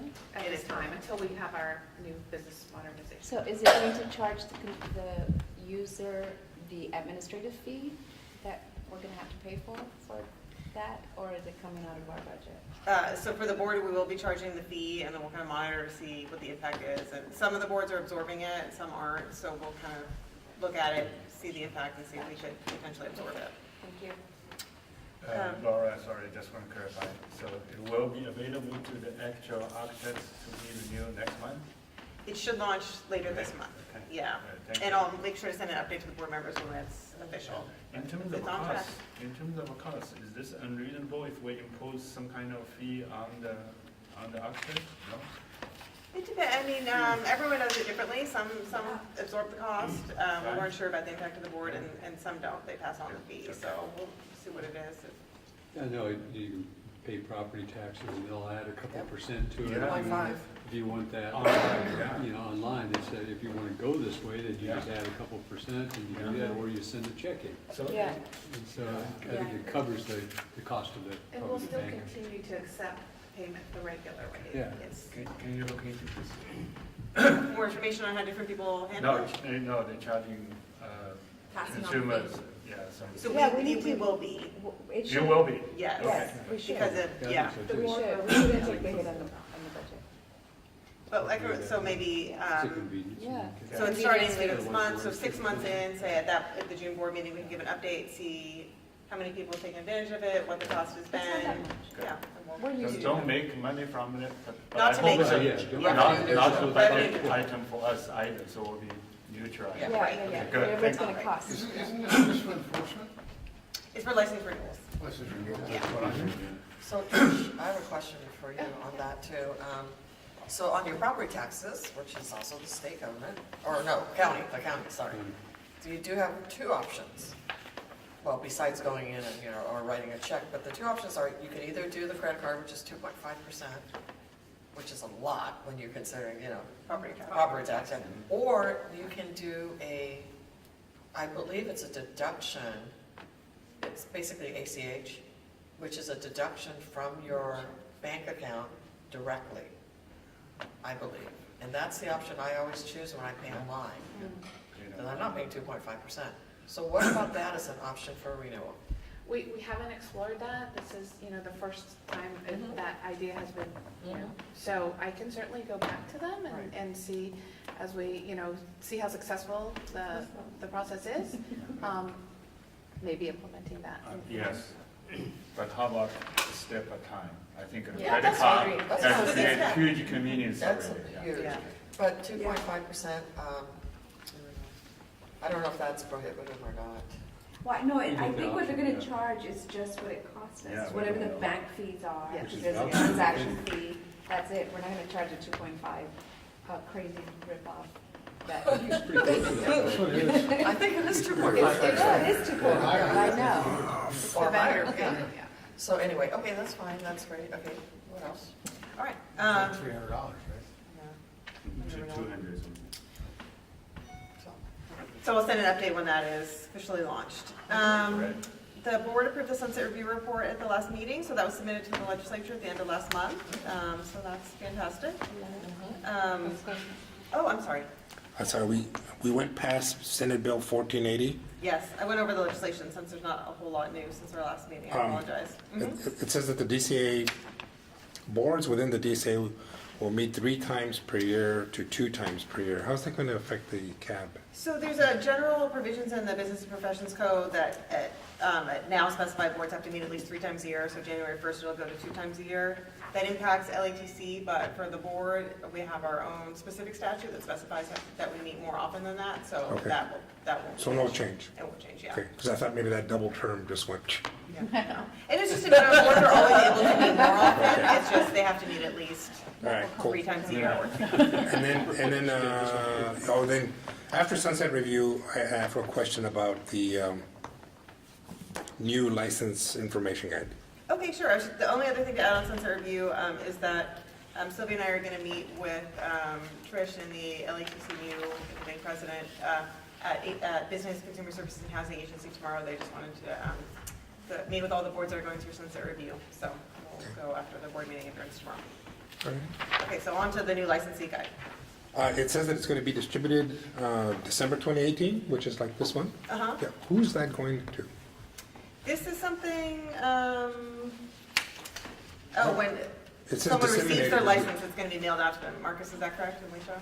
That's correct. So when someone is newly licensed, they'll get that? Yes. Okay. So right now, that item is over at our publications, and my staff are working with publications to get that item printed, so that at the beginning of the new year, those will start going out with the new licensee packets. Okay. And it'll be posted on our web. Did we see that? Did the board see that? Kyle? Yes. Yes. We did. What meeting did we see it at? Does anybody remember? I think it might have been the September board meeting. I think it was the September board meeting. September board It went meeting? to REC in August and Yes. September board. Because March was the new board member packet, right? Design booklet. For the new checklist. members coming Yeah, in. new board member checklist. That was March meeting. Yes. Okay. Yes. So right now it's with departments, publications, design, and editing, I think just for the laying out and completion of it, but the board approved the content. Thank you. So we have personal update, and also in here, so we've had a few new staff come into enforcement, which is great. We lost our lead analyst, Kristen Walker, accepted a promotion at the Board of Chiropractic Examiners. So we wish her well and miss her a lot. Let's see, we've got information on our social media, training for staff, which has been pretty active. And then moving on to the Erie division pass rates. They start on page 5 of the monthly report. So we have the statistics, we have for every meeting. And we're going to discuss this a little bit more when DCA presents tomorrow at the beginning of our board meeting, OPES, Office of Professional Exam Services. We'll talk a little bit about pass rates. And so I think we can address specific questions at that point, but we can also take any now as well. Question about social media. If I have a suggested change to the report, can I bring it up now? Sure. It's not an action item, but can I make a suggestion? Yes. For social media, can we add how many posts were done? Yeah. Say that again. How many posts? That So we do, yeah. It's awesome that we have 1,200 Twitter followers, but how many times did we post in the month? So per month? Per month, thank you. Yeah, absolutely. Yeah, the numbers are going up, it's encouraging. Slowly, we're surely.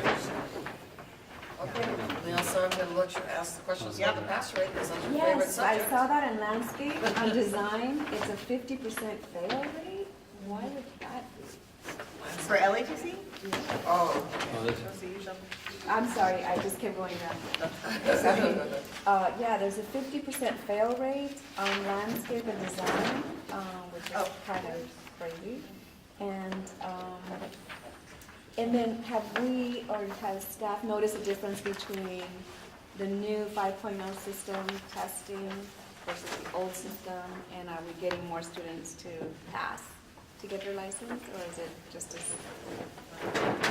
It's up on some categories. Yeah, I gotta get to that page again, Yeah, sorry. go to page 5 of the actual report. 6 is a comparison. Okay, oh, okay. 6 is Yeah, page 6 is comparison between 5.0 and 4.0. Yeah.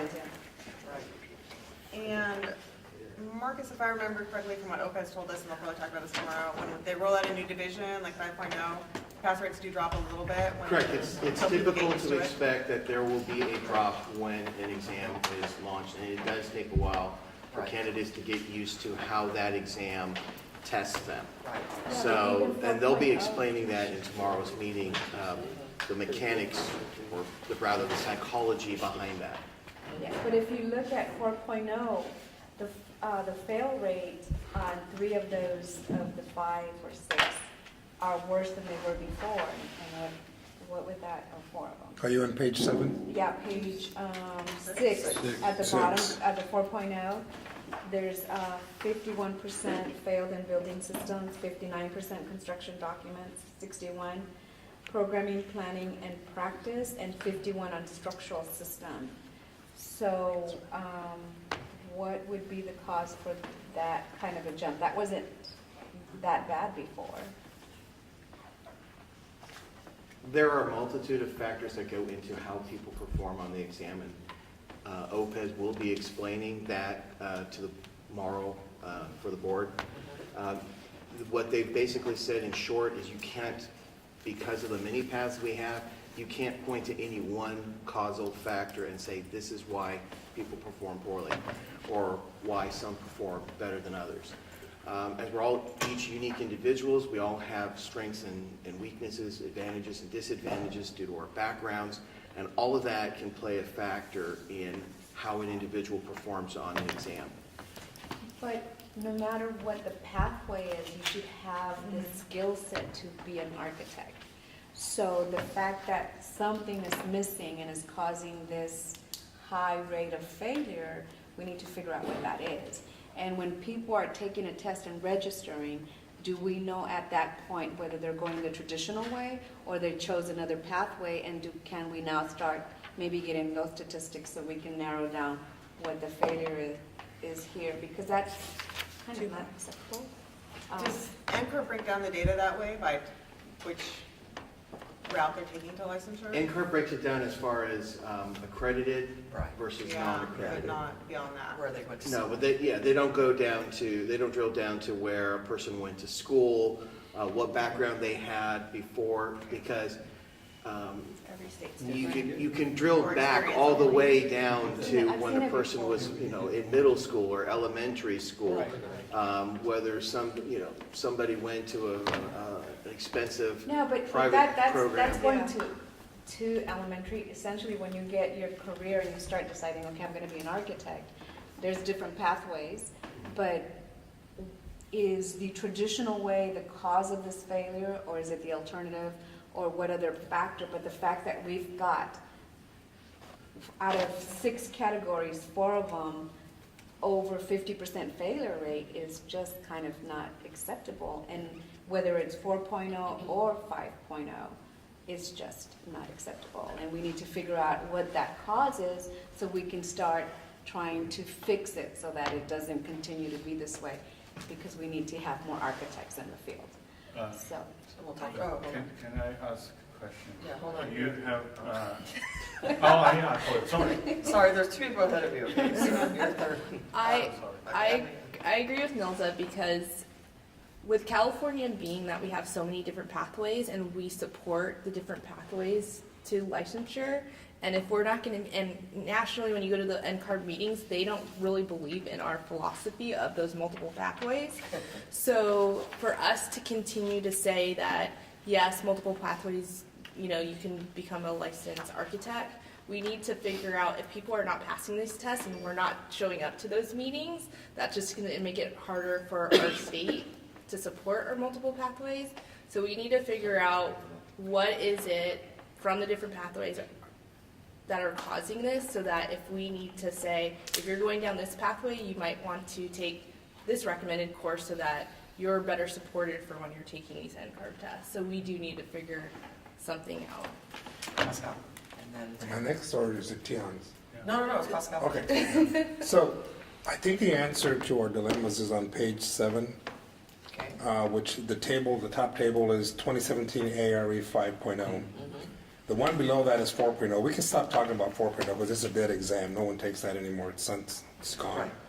But if we had one more column, or if California was bifurcated so that it was architectural degree and non-architectural degree, then that would tell us how our multiple pathways are impacting the licensing examination process. Non-NAB degree? No, not non-NAB, non-architectural. Non-degree, experience only pathway. Right. Experience only degree. Because some people get degrees in bioscience or whatever, but non-architectural degrees versus architectural degrees. Then I think that would be, then we can look at that against the national. Because national, we know is NAB.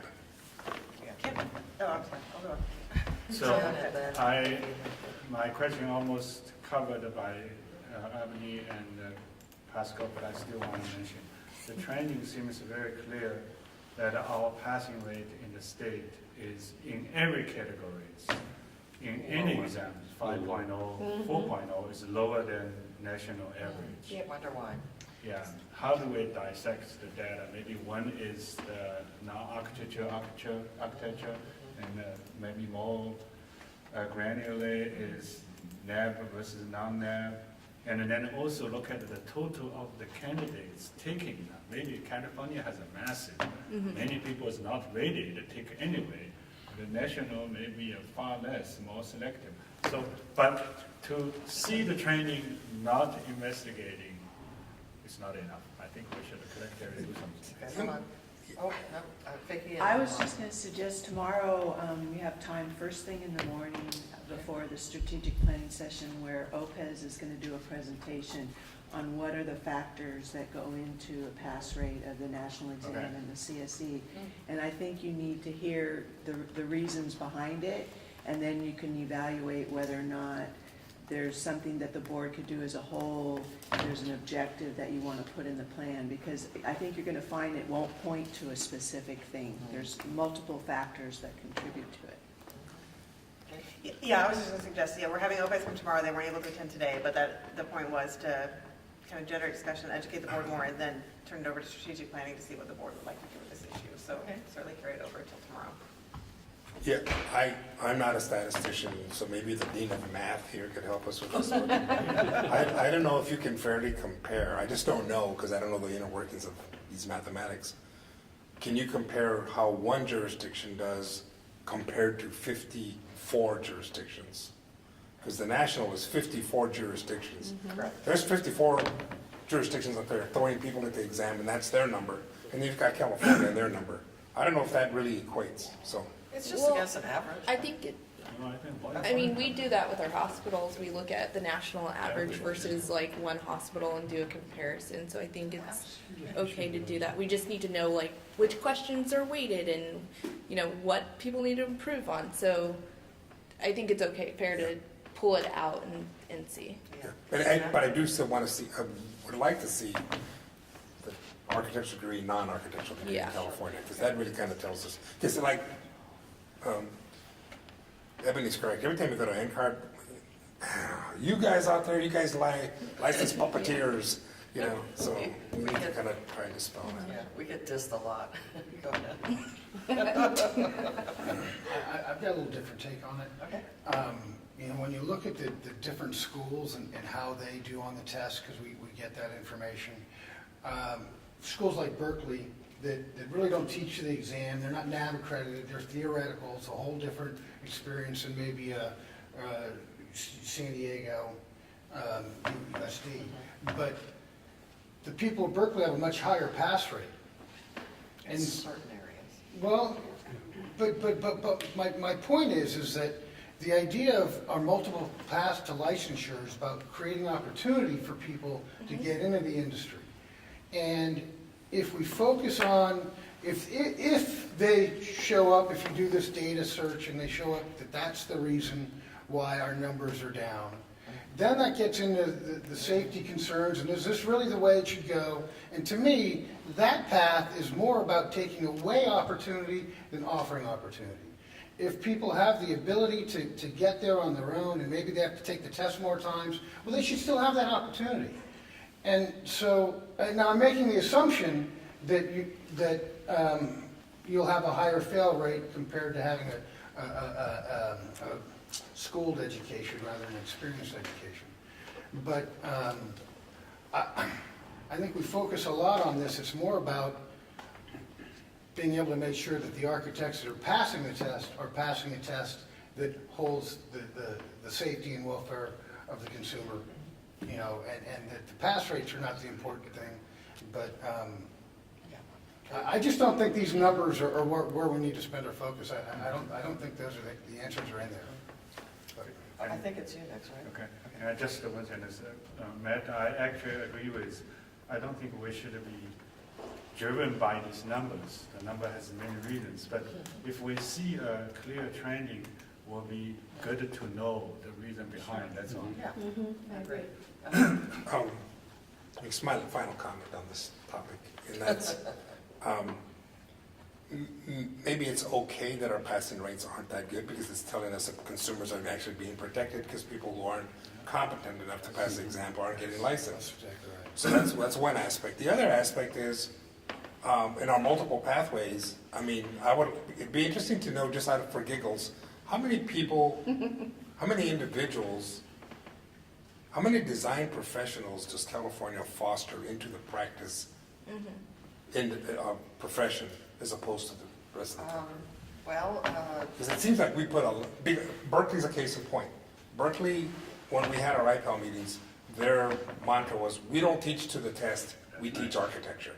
And they had really high passing scores, some of the best academic scores in the country, but they're putting people into the system, not necessarily, Well, that's something maybe AIACC can help us with, because obviously you're not all the architects in California, but you guys know where people practice more than the CAB does, so I don't know if there's something we can. Well, he was curious to know, repeat what you said. Two things. One, I don't want to repeat about the failure part. I just reminded me, I thought it was your last comment, but I just kidding. Yeah. I'll call them perfect. It would be interesting to know how many individuals California puts into the architectural profession as compared to just in the profession. Totally. Because we have multiple pathways. You got people who are going into the profession in high school, after high school. So how many individuals and I don't think how you can even count that, if there's any way to monitor that. But you're not talking license, you're talking just in the profession, in the design profession, how many Californians are in the design profession compared to some of the other states? Can I work with the board staff to get that information, if it does exist? AI California Council does not, to the best of my knowledge, survey its members, but I believe AI National has a survey. I don't know if that type of information is a part of that survey. Because what would be interesting, maybe as a point of beginning, is how many AIA associates are, because they're in the profession, they're AIA associate students, so forth. Only because California, I think, is I mean some of the best people I know in practice aren't licensed. And they just, they say, why should I get licensed? Yeah, I'm doing what I do and I do it well, so. But that topic is beyond. But that's the point. If they fail too many times, they're going to get discouraged and not take the test. That is correct. So the idea is to be able to encourage whatever it is that seems to be failing to become a better way of figuring out why they're failing so that they can take the test and become licensed. So it's a double-edged sword, yes. Not everyone wants to be a licensed architect. Right. No, but we want everybody to be licensed. Yeah, we do. Yes, we do. Everybody wants to be licensed. Okay, all right, thank you for that discussion. Laura's going to wrap up the architects, for the architects report, and then we're going to take a break for lunch because I extended this meeting way too long. It's 12:30. And then after lunch, she'll continue with the LATC report. Right? Yes, well, first continue with the LATC after lunch. Okay. So, all right, so exam statistics.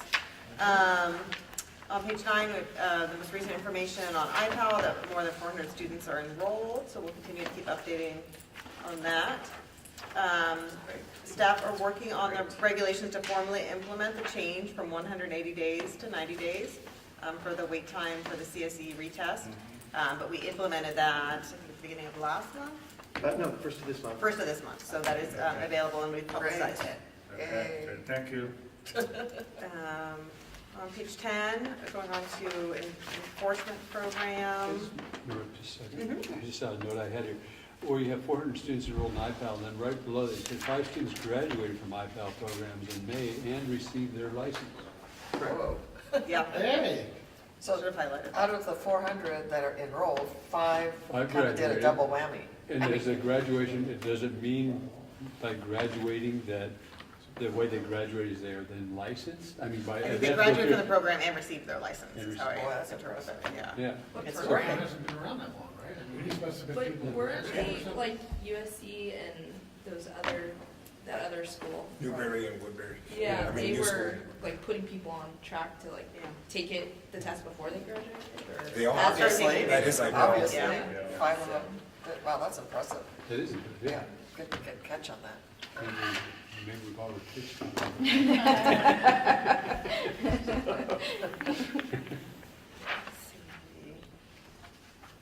So, so the information on enforcement, starting on page 10, and then staff is still working with Department of Consumer Affairs on the collection agency contract to try to increase our collection rate, but the contract is at the department and they're reviewing it, so we will report back to the board when we're able to implement.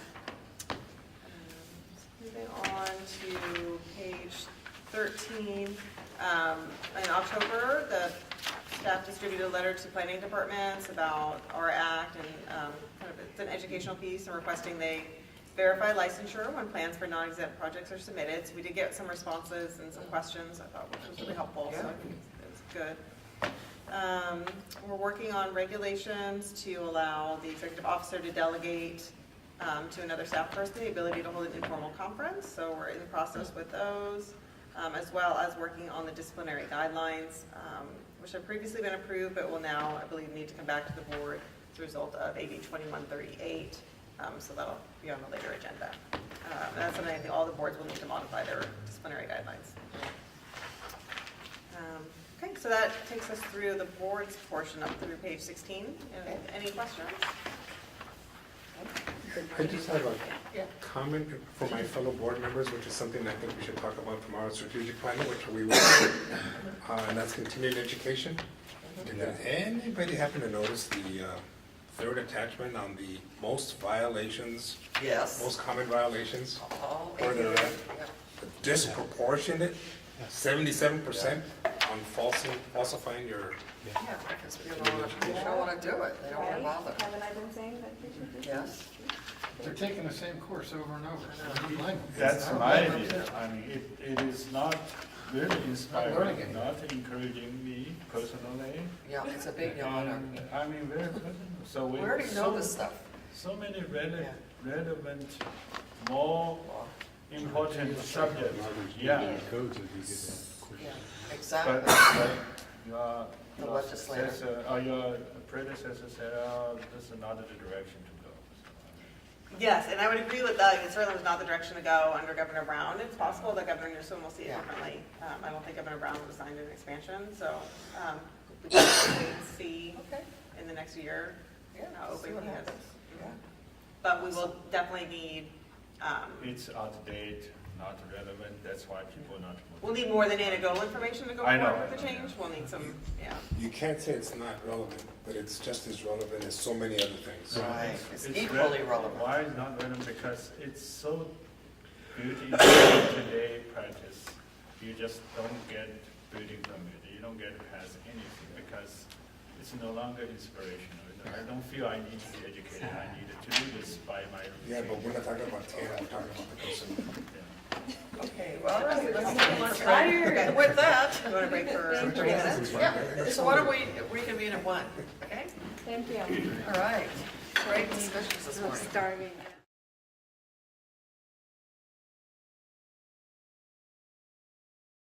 Business process inventories, and we have completed the enforcement business process mapping as well as the reviews of those, and have now started working on licensing and examination. So it's a process, and I think there's dedicated time, there's full days, Tuesday through Thursday, that staff are working on these workshops, and just something to please consider when you go into strategic planning tomorrow.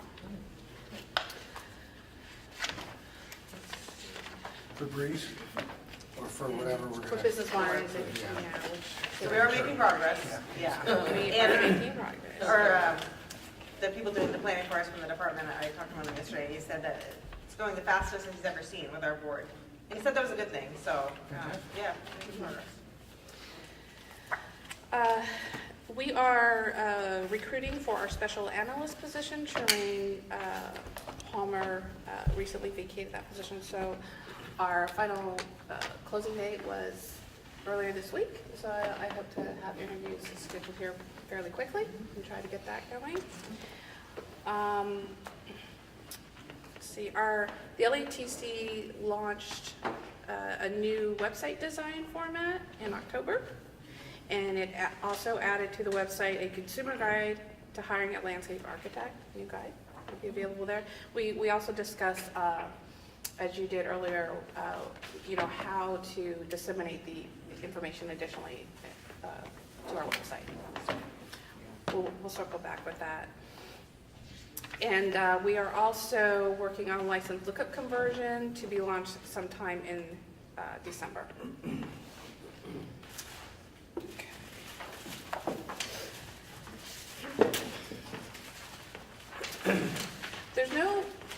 We had our meeting on December 6th and 7th of last week. We don't have any action items for the board. However, we did have an agenda item regarding the model water efficient landscape ordinance, and that's we were anticipating revisions to the ordinance. However, they were not available yet. It's just a standing item that the committee would like to continue discussing and will be on our future agenda items. We were unable to attend the CLARB annual meeting, so that was in Toronto, Canada. And because it's out of the country, is that why? That could be a factor. The reason was we were given was due to the registration fees. So. And CLARB wasn't going to pay for it? No, they have never paid for our registration. You're very fortunate that Endcard does that for you. Yeah, very fortunate. Yeah. The committee was given the updated administrative procedures manuals, which the board and LATC both updated their manuals for sunset review. It's an attachment to the report, so they were presented that new manual. They did not have an opportunity to review it before it was approved by the board, so it could be a future item for them as well. They just followed the REC recommendation in terms of fingerprinting, so no changes as far as the fingerprinting perspective. And CCR 2620.5, which is the UC extension regulation, the LATC appointed a work group, a two-person work group, to work with the regulation as it is. So in previous years, we've tried to expand the approval procedures, the procedures for the program itself. Where basically the discussion has been that that's not really our role to do, but as it is currently outlined, the two-person subcommittee will try to address the expiration of approval, which there is no expiration of approval currently in the regulation, as well as a deadline to submit the approval for documentation. We elected officers. Mark Truscott is the new LATC chair, and Andy Balding is our vice chair. We also identified our future meeting dates, which I apologize I did not bring, but our next meeting will be on February 8th, and probably at the UCLA campus. So you also do the same thing of going to different parts of the state? We try, yes, and we also try to, be exposed to the students, so we try to have it on campuses when we can. That's a good idea. It is. As an aside, Trish, Lauren, I talked about it when she first began, and I said, let's meet always at a campus that has some kind of an architectural education program. There's plenty of them up and down state. Right. So she found this one, which is the only one in Sacramento.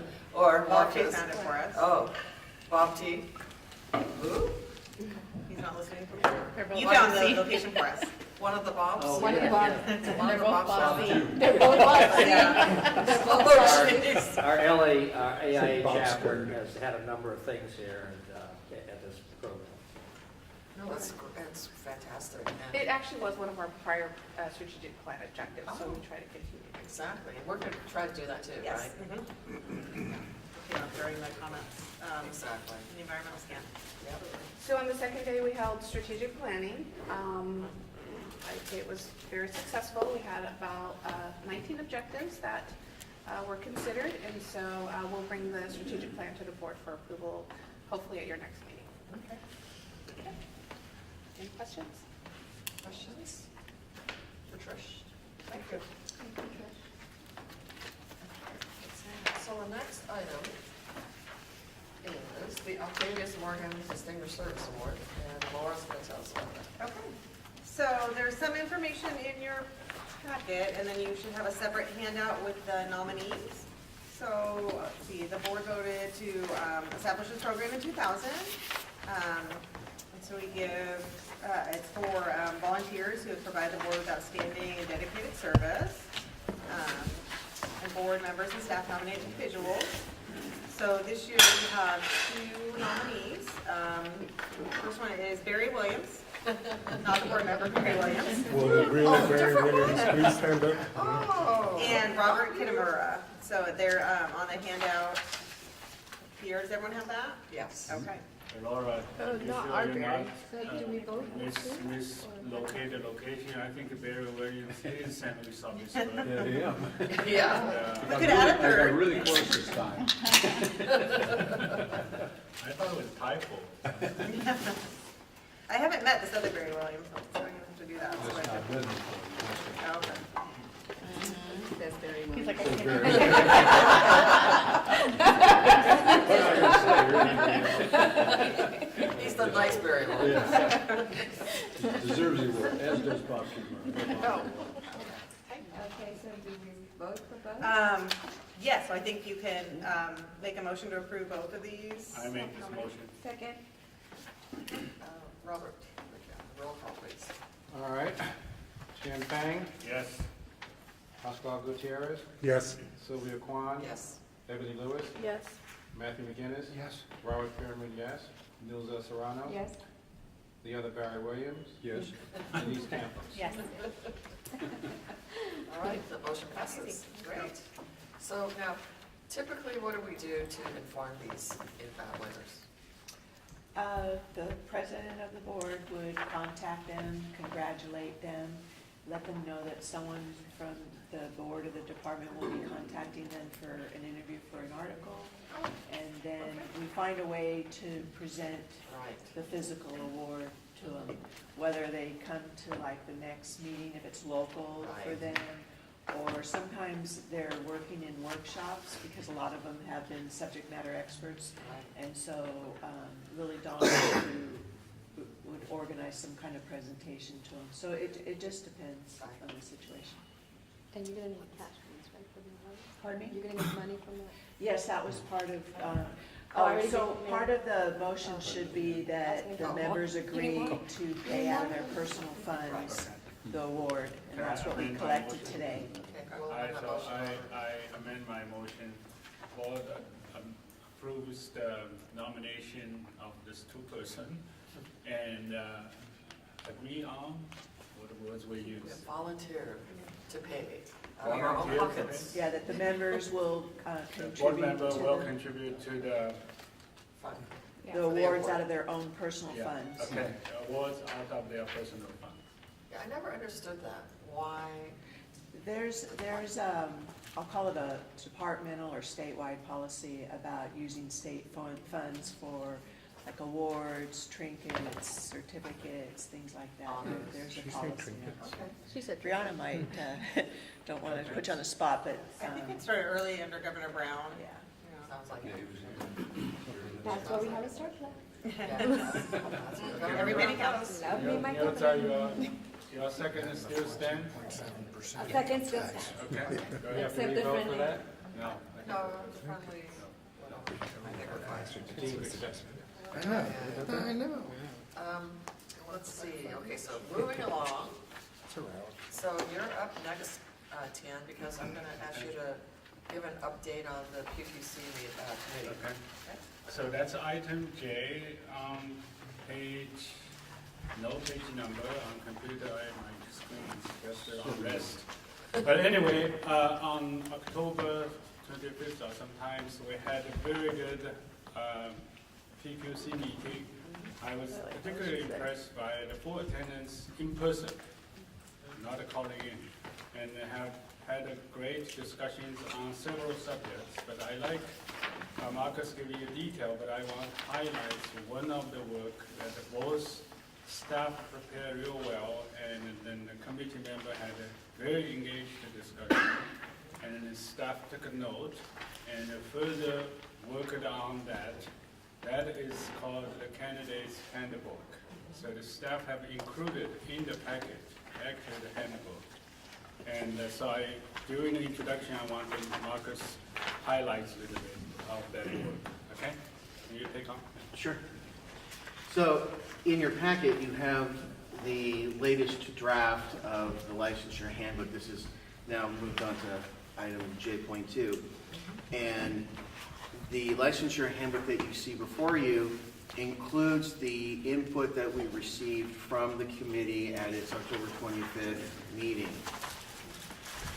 At that meeting, we compared for the committee the older, no longer in print candidate handbook with this newer licensure handbook.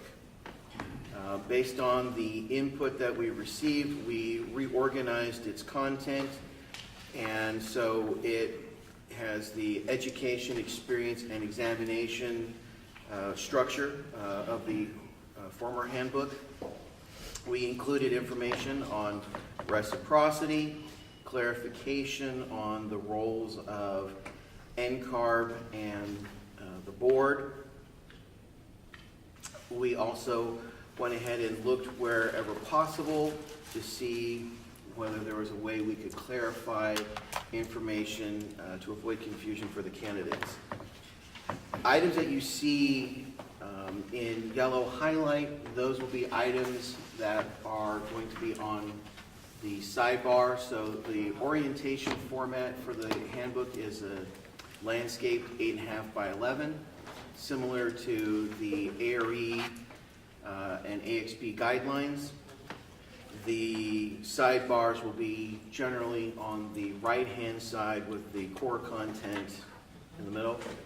The links, this is meant to be a digital document with an HTML supplement on our website. The links, for those of you who have internet access, these links are live. That'll enable a candidate to be within the document and click to whatever they need to without having to go to another website and try and find it. We structured it in a way that indicates the paths that are available to the candidates for receiving a license, the four major paths. At the very end of the attachment, you'll notice that there is a list of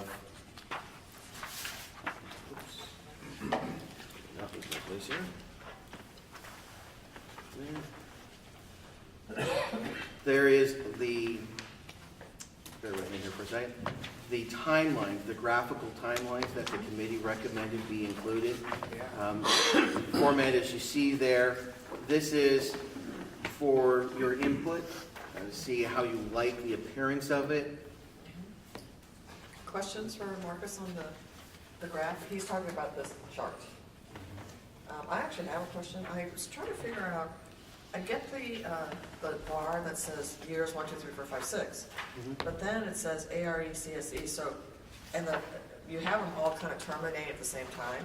They obviously start at different times because IPAL goes earlier. Are you assuming a time frame that's similar to the scale? Or what does it represent? Even though I know you don't have years on top, but what's the meaning of the bars? Generally, we wanted all the timelines to be the same length. So they're only represented in years for those segments that are denoted by that. Beyond that, it could be any length of time. It's whenever the candidate ultimately. We can specify, if you want, a period of years. As you notice in the IPAL, we did our research and found that there was no program that allowed a candidate to go before the second year, at least not presently. So these are the the core paths, there would obviously be differences if you had, for example, with the non-NAB degree, if you had, say, an associate's degree in architecture, you would have a different amount. So we didn't outline every single option that's emphasized in our table of equivalents, just the key paths listed in the new handbook.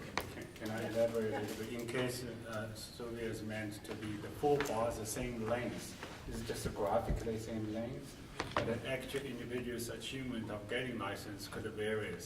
But it's harder to draw the bars long and short, right? So rather the staff draw the bars same length for bars. Well, the only reason my first reaction is the IPAL.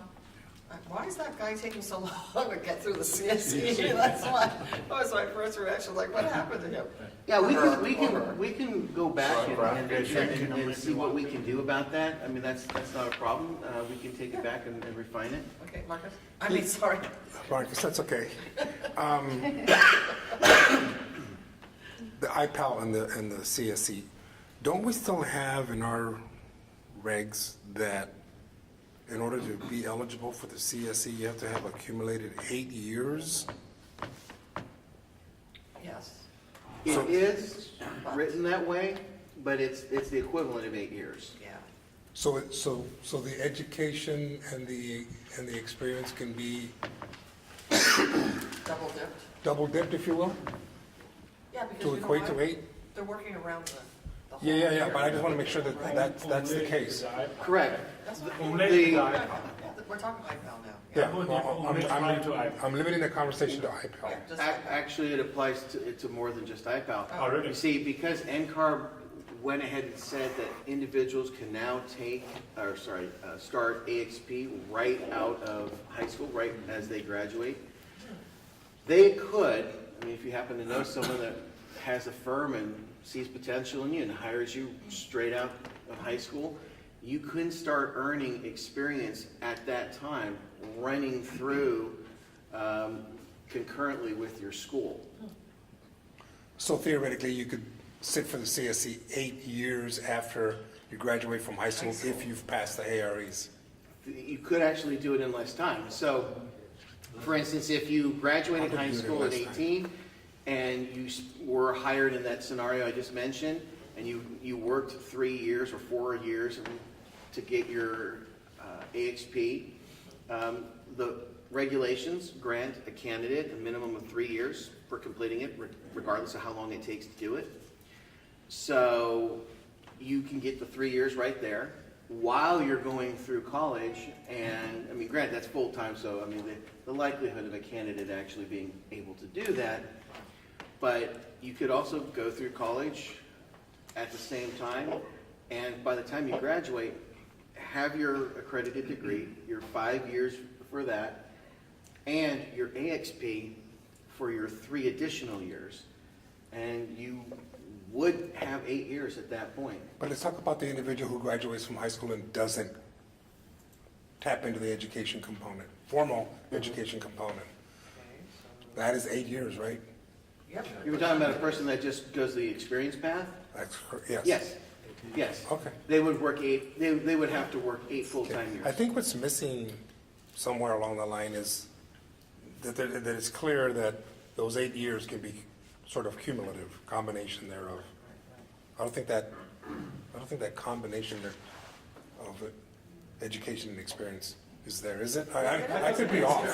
Yeah, we have the Is it various combination? colors here to indicate, and the colors that are selected are actually the colors that Endcard has for its various programs. Okay. So that candidates are familiar with the color, might recognize, oh, okay, this is AXP, I'm used to this in the handbook. So they do allow for that. Now, we started, for example, with the AXP, at the earliest possible point. So a person can, in that first line there, just as I mentioned, they could do the 5 years of education and the AXP for those first 3 years and have the majority of time. Then they would work on their their ARE, and conceivably, they could have it done earlier. With the approach with the changes that Endcard has made to the starting points of the programs, and now with IPAL, it may be time to reconsider the whole 8 years concept and maybe look more at a series of benchmarks that an individual must achieve rather than looking at how many years of experience. Okay, so Marcus, that's literally an Endcard conversation that we have to have with them. And that would have been a great conversation at the MBE, MC, whatever. Does that make you want to? But that's something All that's those way up here. That conversation is way up here, right? But we can change it on our own without going to Endcard? Is that what you're saying, Marcus? We can change our regulations. But comparing it with all the other states, aren't they still in the years mode? It would be ideal, most ideal, to have all state boards rethink the concept of the 8 years. So that is an conversation. It's an Endcard conversation. Because what would be helpful, and some of the, I don't know, and I'm embarking on a career, and I look at this, I'm going, why should I do IPAL? I'm going to be licensed same date as all the other pathways. It would be visually much more beneficial for that CSE to be a tiny little, you know. So Marcus, you know how everybody else is the same grade right here that you can see? Why not just keep the bar equal? Because it doesn't make any sense that it takes them twice as long after they get IPAL. The graphics need some work. It's a little work. Yeah, we can clearly, we can go ahead and extend it out and have the full 8 years there and then represent the exam and CSE difference. That's not a problem. We can take it back to staff and have them look at that. Yeah. It'll show IPAL's a distinct advantage at that Yeah. point. Mark, the one takeaway that I had from my last Endcard meeting at the summit, I attended a meeting with a lot of us community consumer advocate people, and there is a website called studyarchitecture.com, and it essentially has every school that teaches architecture in the entire nation. Cool. And a student or someone who's interested can go in and decide or check off what they want, and all the schools that have available slots will come up in their program. So maybe there's a way to put that in under education or how to become or overview or wherever you think. But I'd like all of you, if you have some time, studyarchitecture.com. It was absolutely one of the best things that I took away from that meeting. Wow. She's like, one thing. I know what? Or you could be like my son Mike and was only interested in schools within 15 miles of the beach. Exactly. You could pick anything. Do you want to be accredited, non-accredited, how far, what state? I mean, essentially, you can pick everything in the drop down menu. There are other websites that rate professors. I was just going to suggest on the graphic that instead of making the exams look like years, like maybe make it a small sliver, and then you wouldn't know, that it's in relation to years. Yes, thank you. Yeah, I agree with that. That's why I was confused, because it kind of looked like years, but it didn't have a year on it, but there's a certain dimension to it, so you're just saying, just make it just one like item. However wide it would have to have the initials maybe or something. That's why it's hard to be staff for architects board. All the time spent studying graphics. That's all we care about. It's got to look good. We do have a checklist for the, if you want me to continue. Yes, keep going. So there is a step-by-step licensure process checklist at the end of the handbook that walks through candidates right through that. This will go through a review by the AIA emerging professionals, get their input, as well as legal. And once it's ready, it'll go to the department's graphic designers. We've selected a design that complements the licensure. You guys calling it? The new licensing handbook. So they're going to complement one another in that respect. The checklist will literally be a checklist with check boxes so that they can check off items as they go through it. In the digital format, they'll have that interactivity. Right. So, that's what I remember at the PDQ meeting, that was our favorite thing out of this new document, because it's all searchable. Yep. And all the links are live, and that's gonna go such a long way to getting people to, really read the material and understand it. And part of the clarification that was done, this wasn't a suggestion of the committee, but it was something that as we were going through it, we decided to put in there. When we organized the information on the ARE, we broke out each of the divisions, so when you click on any one of those links, it'll take you to the specific Endcard information on that division of ARE 5.0. So it helps them in that respect get to more details on the exam. So it's a good springboard for a lot of the candidates to use to get to more information. So what the board has asked is to provide the additional input that it feels fit for the new handbook. I want to give you positive input. I think the work you revised even better than the one we discussed during the committee's meeting. And I like the members have, take a look at the table of content page. I just want to show that some of the format realignments is critical in terms of putting California in line with Endcard. It's very evident here. If you look at the table of content, we start talking about the California architects, right? And we then quickly introduce them to Endcard, and then we start using punching line or 3 E's. See? Education, experience, and exam. And if you recall, all these subtitles very actively discuss the debate over past years. So it is really good work to assemble all the discussions and to align with a national organization like Endcard. I think it's a very important step, Marcus. It's good, very good work.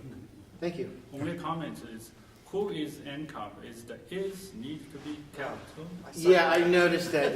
This is an automatic updating table, and so it somehow is thinking it's all caps. That's definitely one that's going to get fixed. But I'm the last person can even ask English questions. Well, and I have a similar one. I've been looking at the word post-licensure.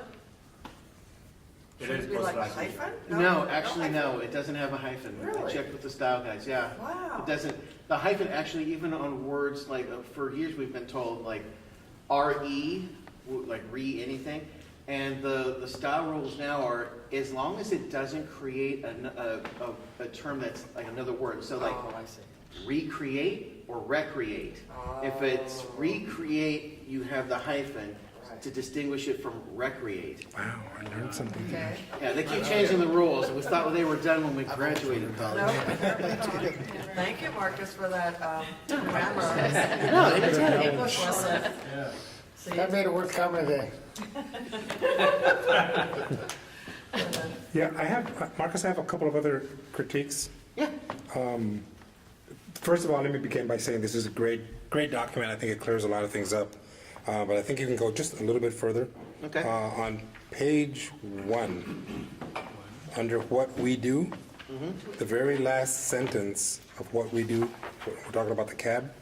I think that very last sentence is essentially, subject to obsolescence. Because it says today there are more than 21,000. Well, that could change next year and the year after and the year after that. So we can, I think, just do without that sentence because it really doesn't have that much bearing on what we do. That's a good point, because it dates it immediately then. Yeah, it's dated, and that we're stuck on the 21,000. Yeah. The second item that on the what we do, in the our March meeting, we had a sample of the new board member checklist. That's what I was talking about. And in that new member board checklist, there's the CAB mission. And it talks about this states this mission here, protecting the health, safety, and welfare. But then there's a bunch of bullet points underneath that kind of provide the framework of what the board or what the CAB does.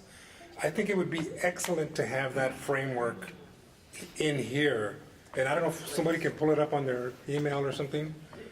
Mission statement? Yeah, go to the CAB's mission statement, there's like 5, I don't know how many bullet points underneath Probably the not. mission statement. I don't think anymore. I think we revised that like either last year or the year before. It's in the new board, it was in our March meeting new board checklist binder that was attached to our board packet.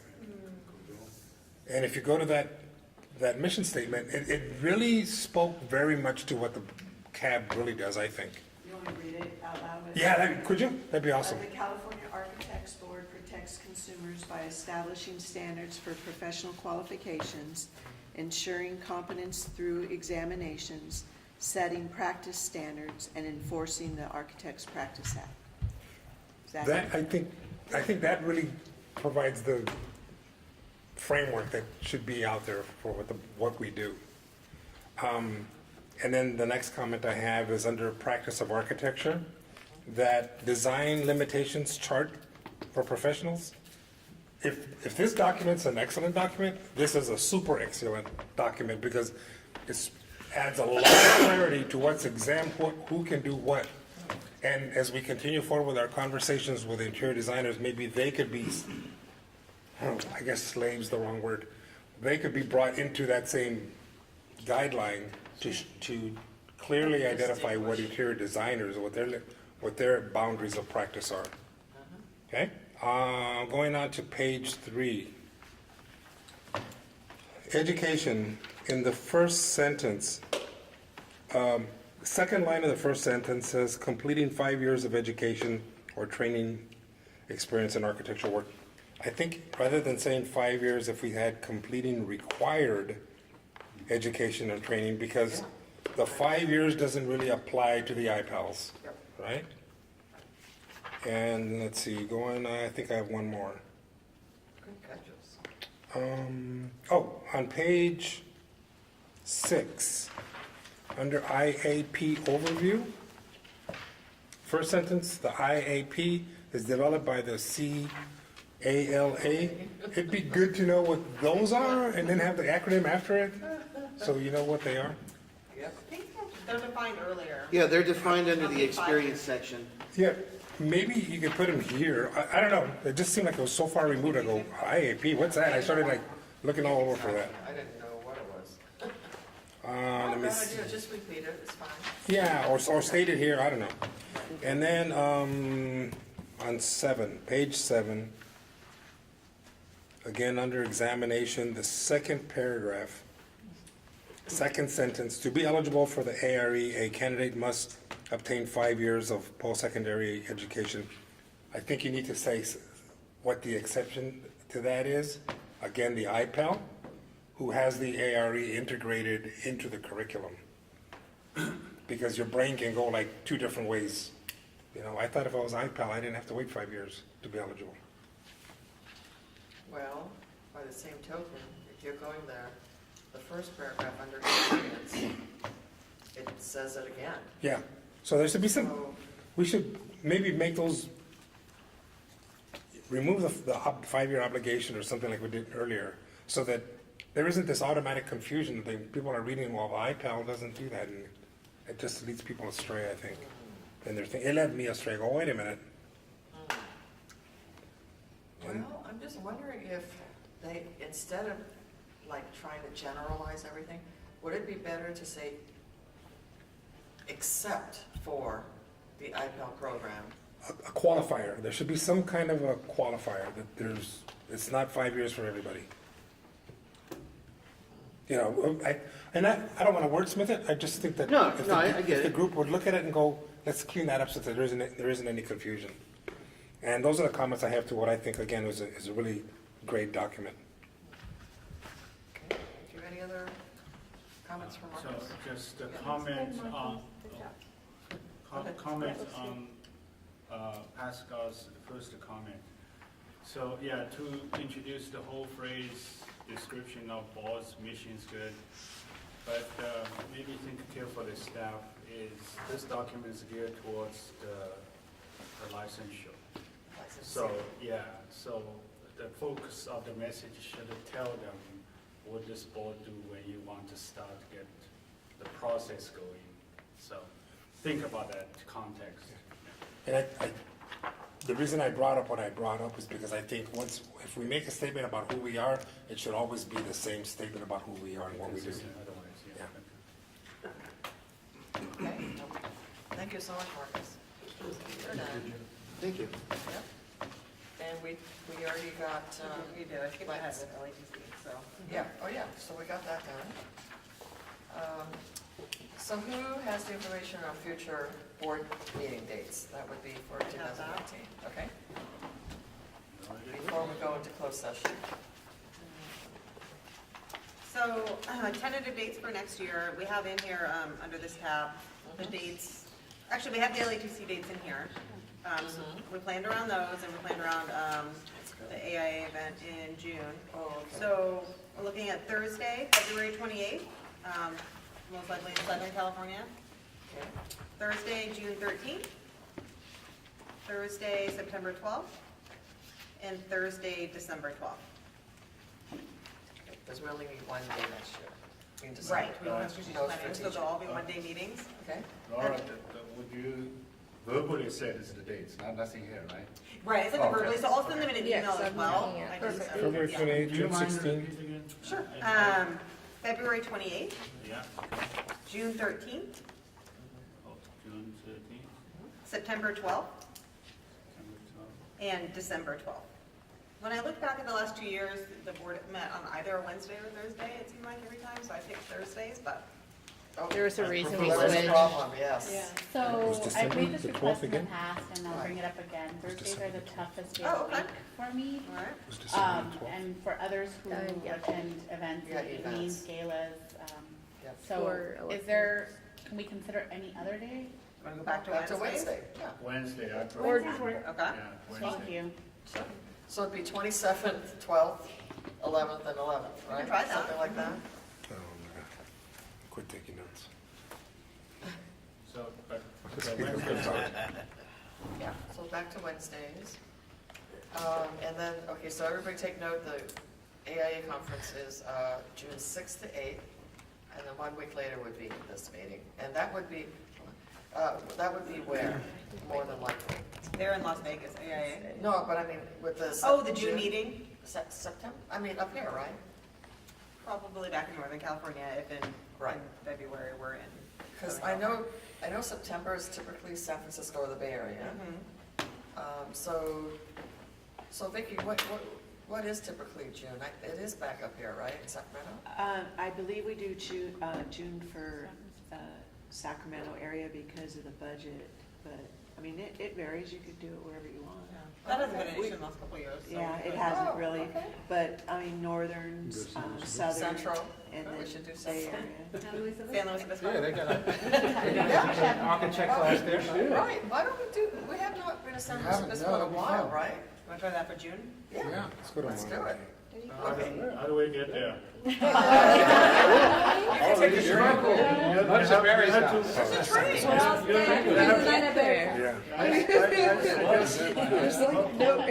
I suggest you wait until my high That's the only speed problem. How do you rail. get there? We'll be 120 years old. June 20th. I say ask the board to wait until my high speed rail. Yeah, never mind. Ebony. No, I just want to, I have team meetings on Wednesdays. Oh. So I just want to make sure, because it's either the first or second, and then I'll get back to you on that. Okay, Okay, great. well, I'll email these dates out after going over them with legal again, because I changed the dates. But I'll send them out to all the board members. Okay. For tentative calendars. Thursday. Yeah, exactly. Thursday's tough for you as well, okay. Board meeting on my. Ebony, did you say first or third Wednesdays are bad? First or second. First or right, second are bad for you? Okay, so we could pick the third, right? Sometimes I have a trust. let me Yeah, you'll verify. verify. Great, I'm glad we're talking about it now. Yeah. Okay, so February will be in Southern California, correct? Yes? Yes. Yeah. So we can do, where have we not gone recently, like, I don't know where I haven't gone recently. We may want to, I don't know actually where it's located. New school? we been to New School. That was They fun. can usually talk about what their Do IPL they? program. That's fine. Yeah, Let's we do went New School. there. Woodbury's and, Yeah, we've been to New School's, New School's not in LA. Oh, Southern Cal, San Diego, yeah. So New School's in San Diego. Okay. Okay, so that's, we can try that. I can see if that works doesn't for have them. a program, and we want them to have a program. Oh, we could do that. we can do that too. Cal State LA, we want to encourage them to You have know a what? program. East LA, Cal State East LA, they have a really good program. Oh, yeah? And they have a partnership with USC. Cal State. Oh, I hear East really- LA. I hear East really LA College. strong They're people. really strong. Wait, Really strong college people. or Cal State? Cal State or East Cal LA. East State LA LA. Community College. East LA Community College. Oh, okay. ELAC, yeah, because Yeah, I went to ELAC. one of their graduations, because I Oh. was like their liaison at one point, and Yeah. I was like really impressed. Yeah. And then they created a board with a bunch of different organizations to help support the funding for the students, and it's very diverse. Yes. The Huskies. It's very diverse. That's cool. Okay, well, Cal State I LA. guess I I'll- can help with Cal State LA, and I can help with. Oh, it is? East LA College, which all right, so Laura. No one biased over here. So strong. Get back to- Okay, so June, we decided slow, and there is a train, you guys, that you can take. I've done it, and what they do is they, yeah, it goes right to San Luis Obispo. Well, it does, it goes, it gets there in the afternoon. We're gonna be stuck. Very good. It'll be a break. Gets there in Do it the night before. Road trip. Yeah, we'll make it overnight on that, Yeah, yeah. Like everybody's piling. yeah, basically it arrives right. There you go. Yeah. Cruise on up And the then we'll have dinner. 101. And then September is, So we can do that. you know what we could do is we could go to UC Berkeley. Berkeley, okay. Because we have never been to Berkeley. Yeah, we have. Oh, yeah. Have we? Not during my, not the time I've ever been. No, to you weren't on So it's board a yet. long time ago, yeah. Okay, so I think the year Berkeley, before. we can arrange that. I will. I can Yeah. definitely get the jump on. I'm Yeah, the, okay, good. So you'll do Cal Poly, you'll do Berkeley. Unfortunately, the dean is, no, September. unfortunately, the dean is retiring in July. So that's too bad, because she's been an incredible presence at Berkeley, oh well. She can come back and say hi to us. Yeah, or she may, or we She may might have be, withdrawals. yeah, we may be deanless, it's deanless in September. And then December, we're back here. And where should we go? Back to here again, maybe? You go here, you've been at the library and court building downtown before. Yes, we have. But just, there's no programs up there, except We this do one. me. Okay, What about that TBD. new school they're trying? Oh, we should laugh, okay. Okay. All right. Bob has a question. Madam President. Which Bob? Oh, Just yes. a thought on Berkeley, a great venue there could be the faculty club, Mayhap's building. Sure, Great, it's great. building. I actually went to a wedding there. Yeah. It was beautiful. Okay, so we're going to go ahead and close the public meeting and convene the closed session, and then we will reconvene if there are any other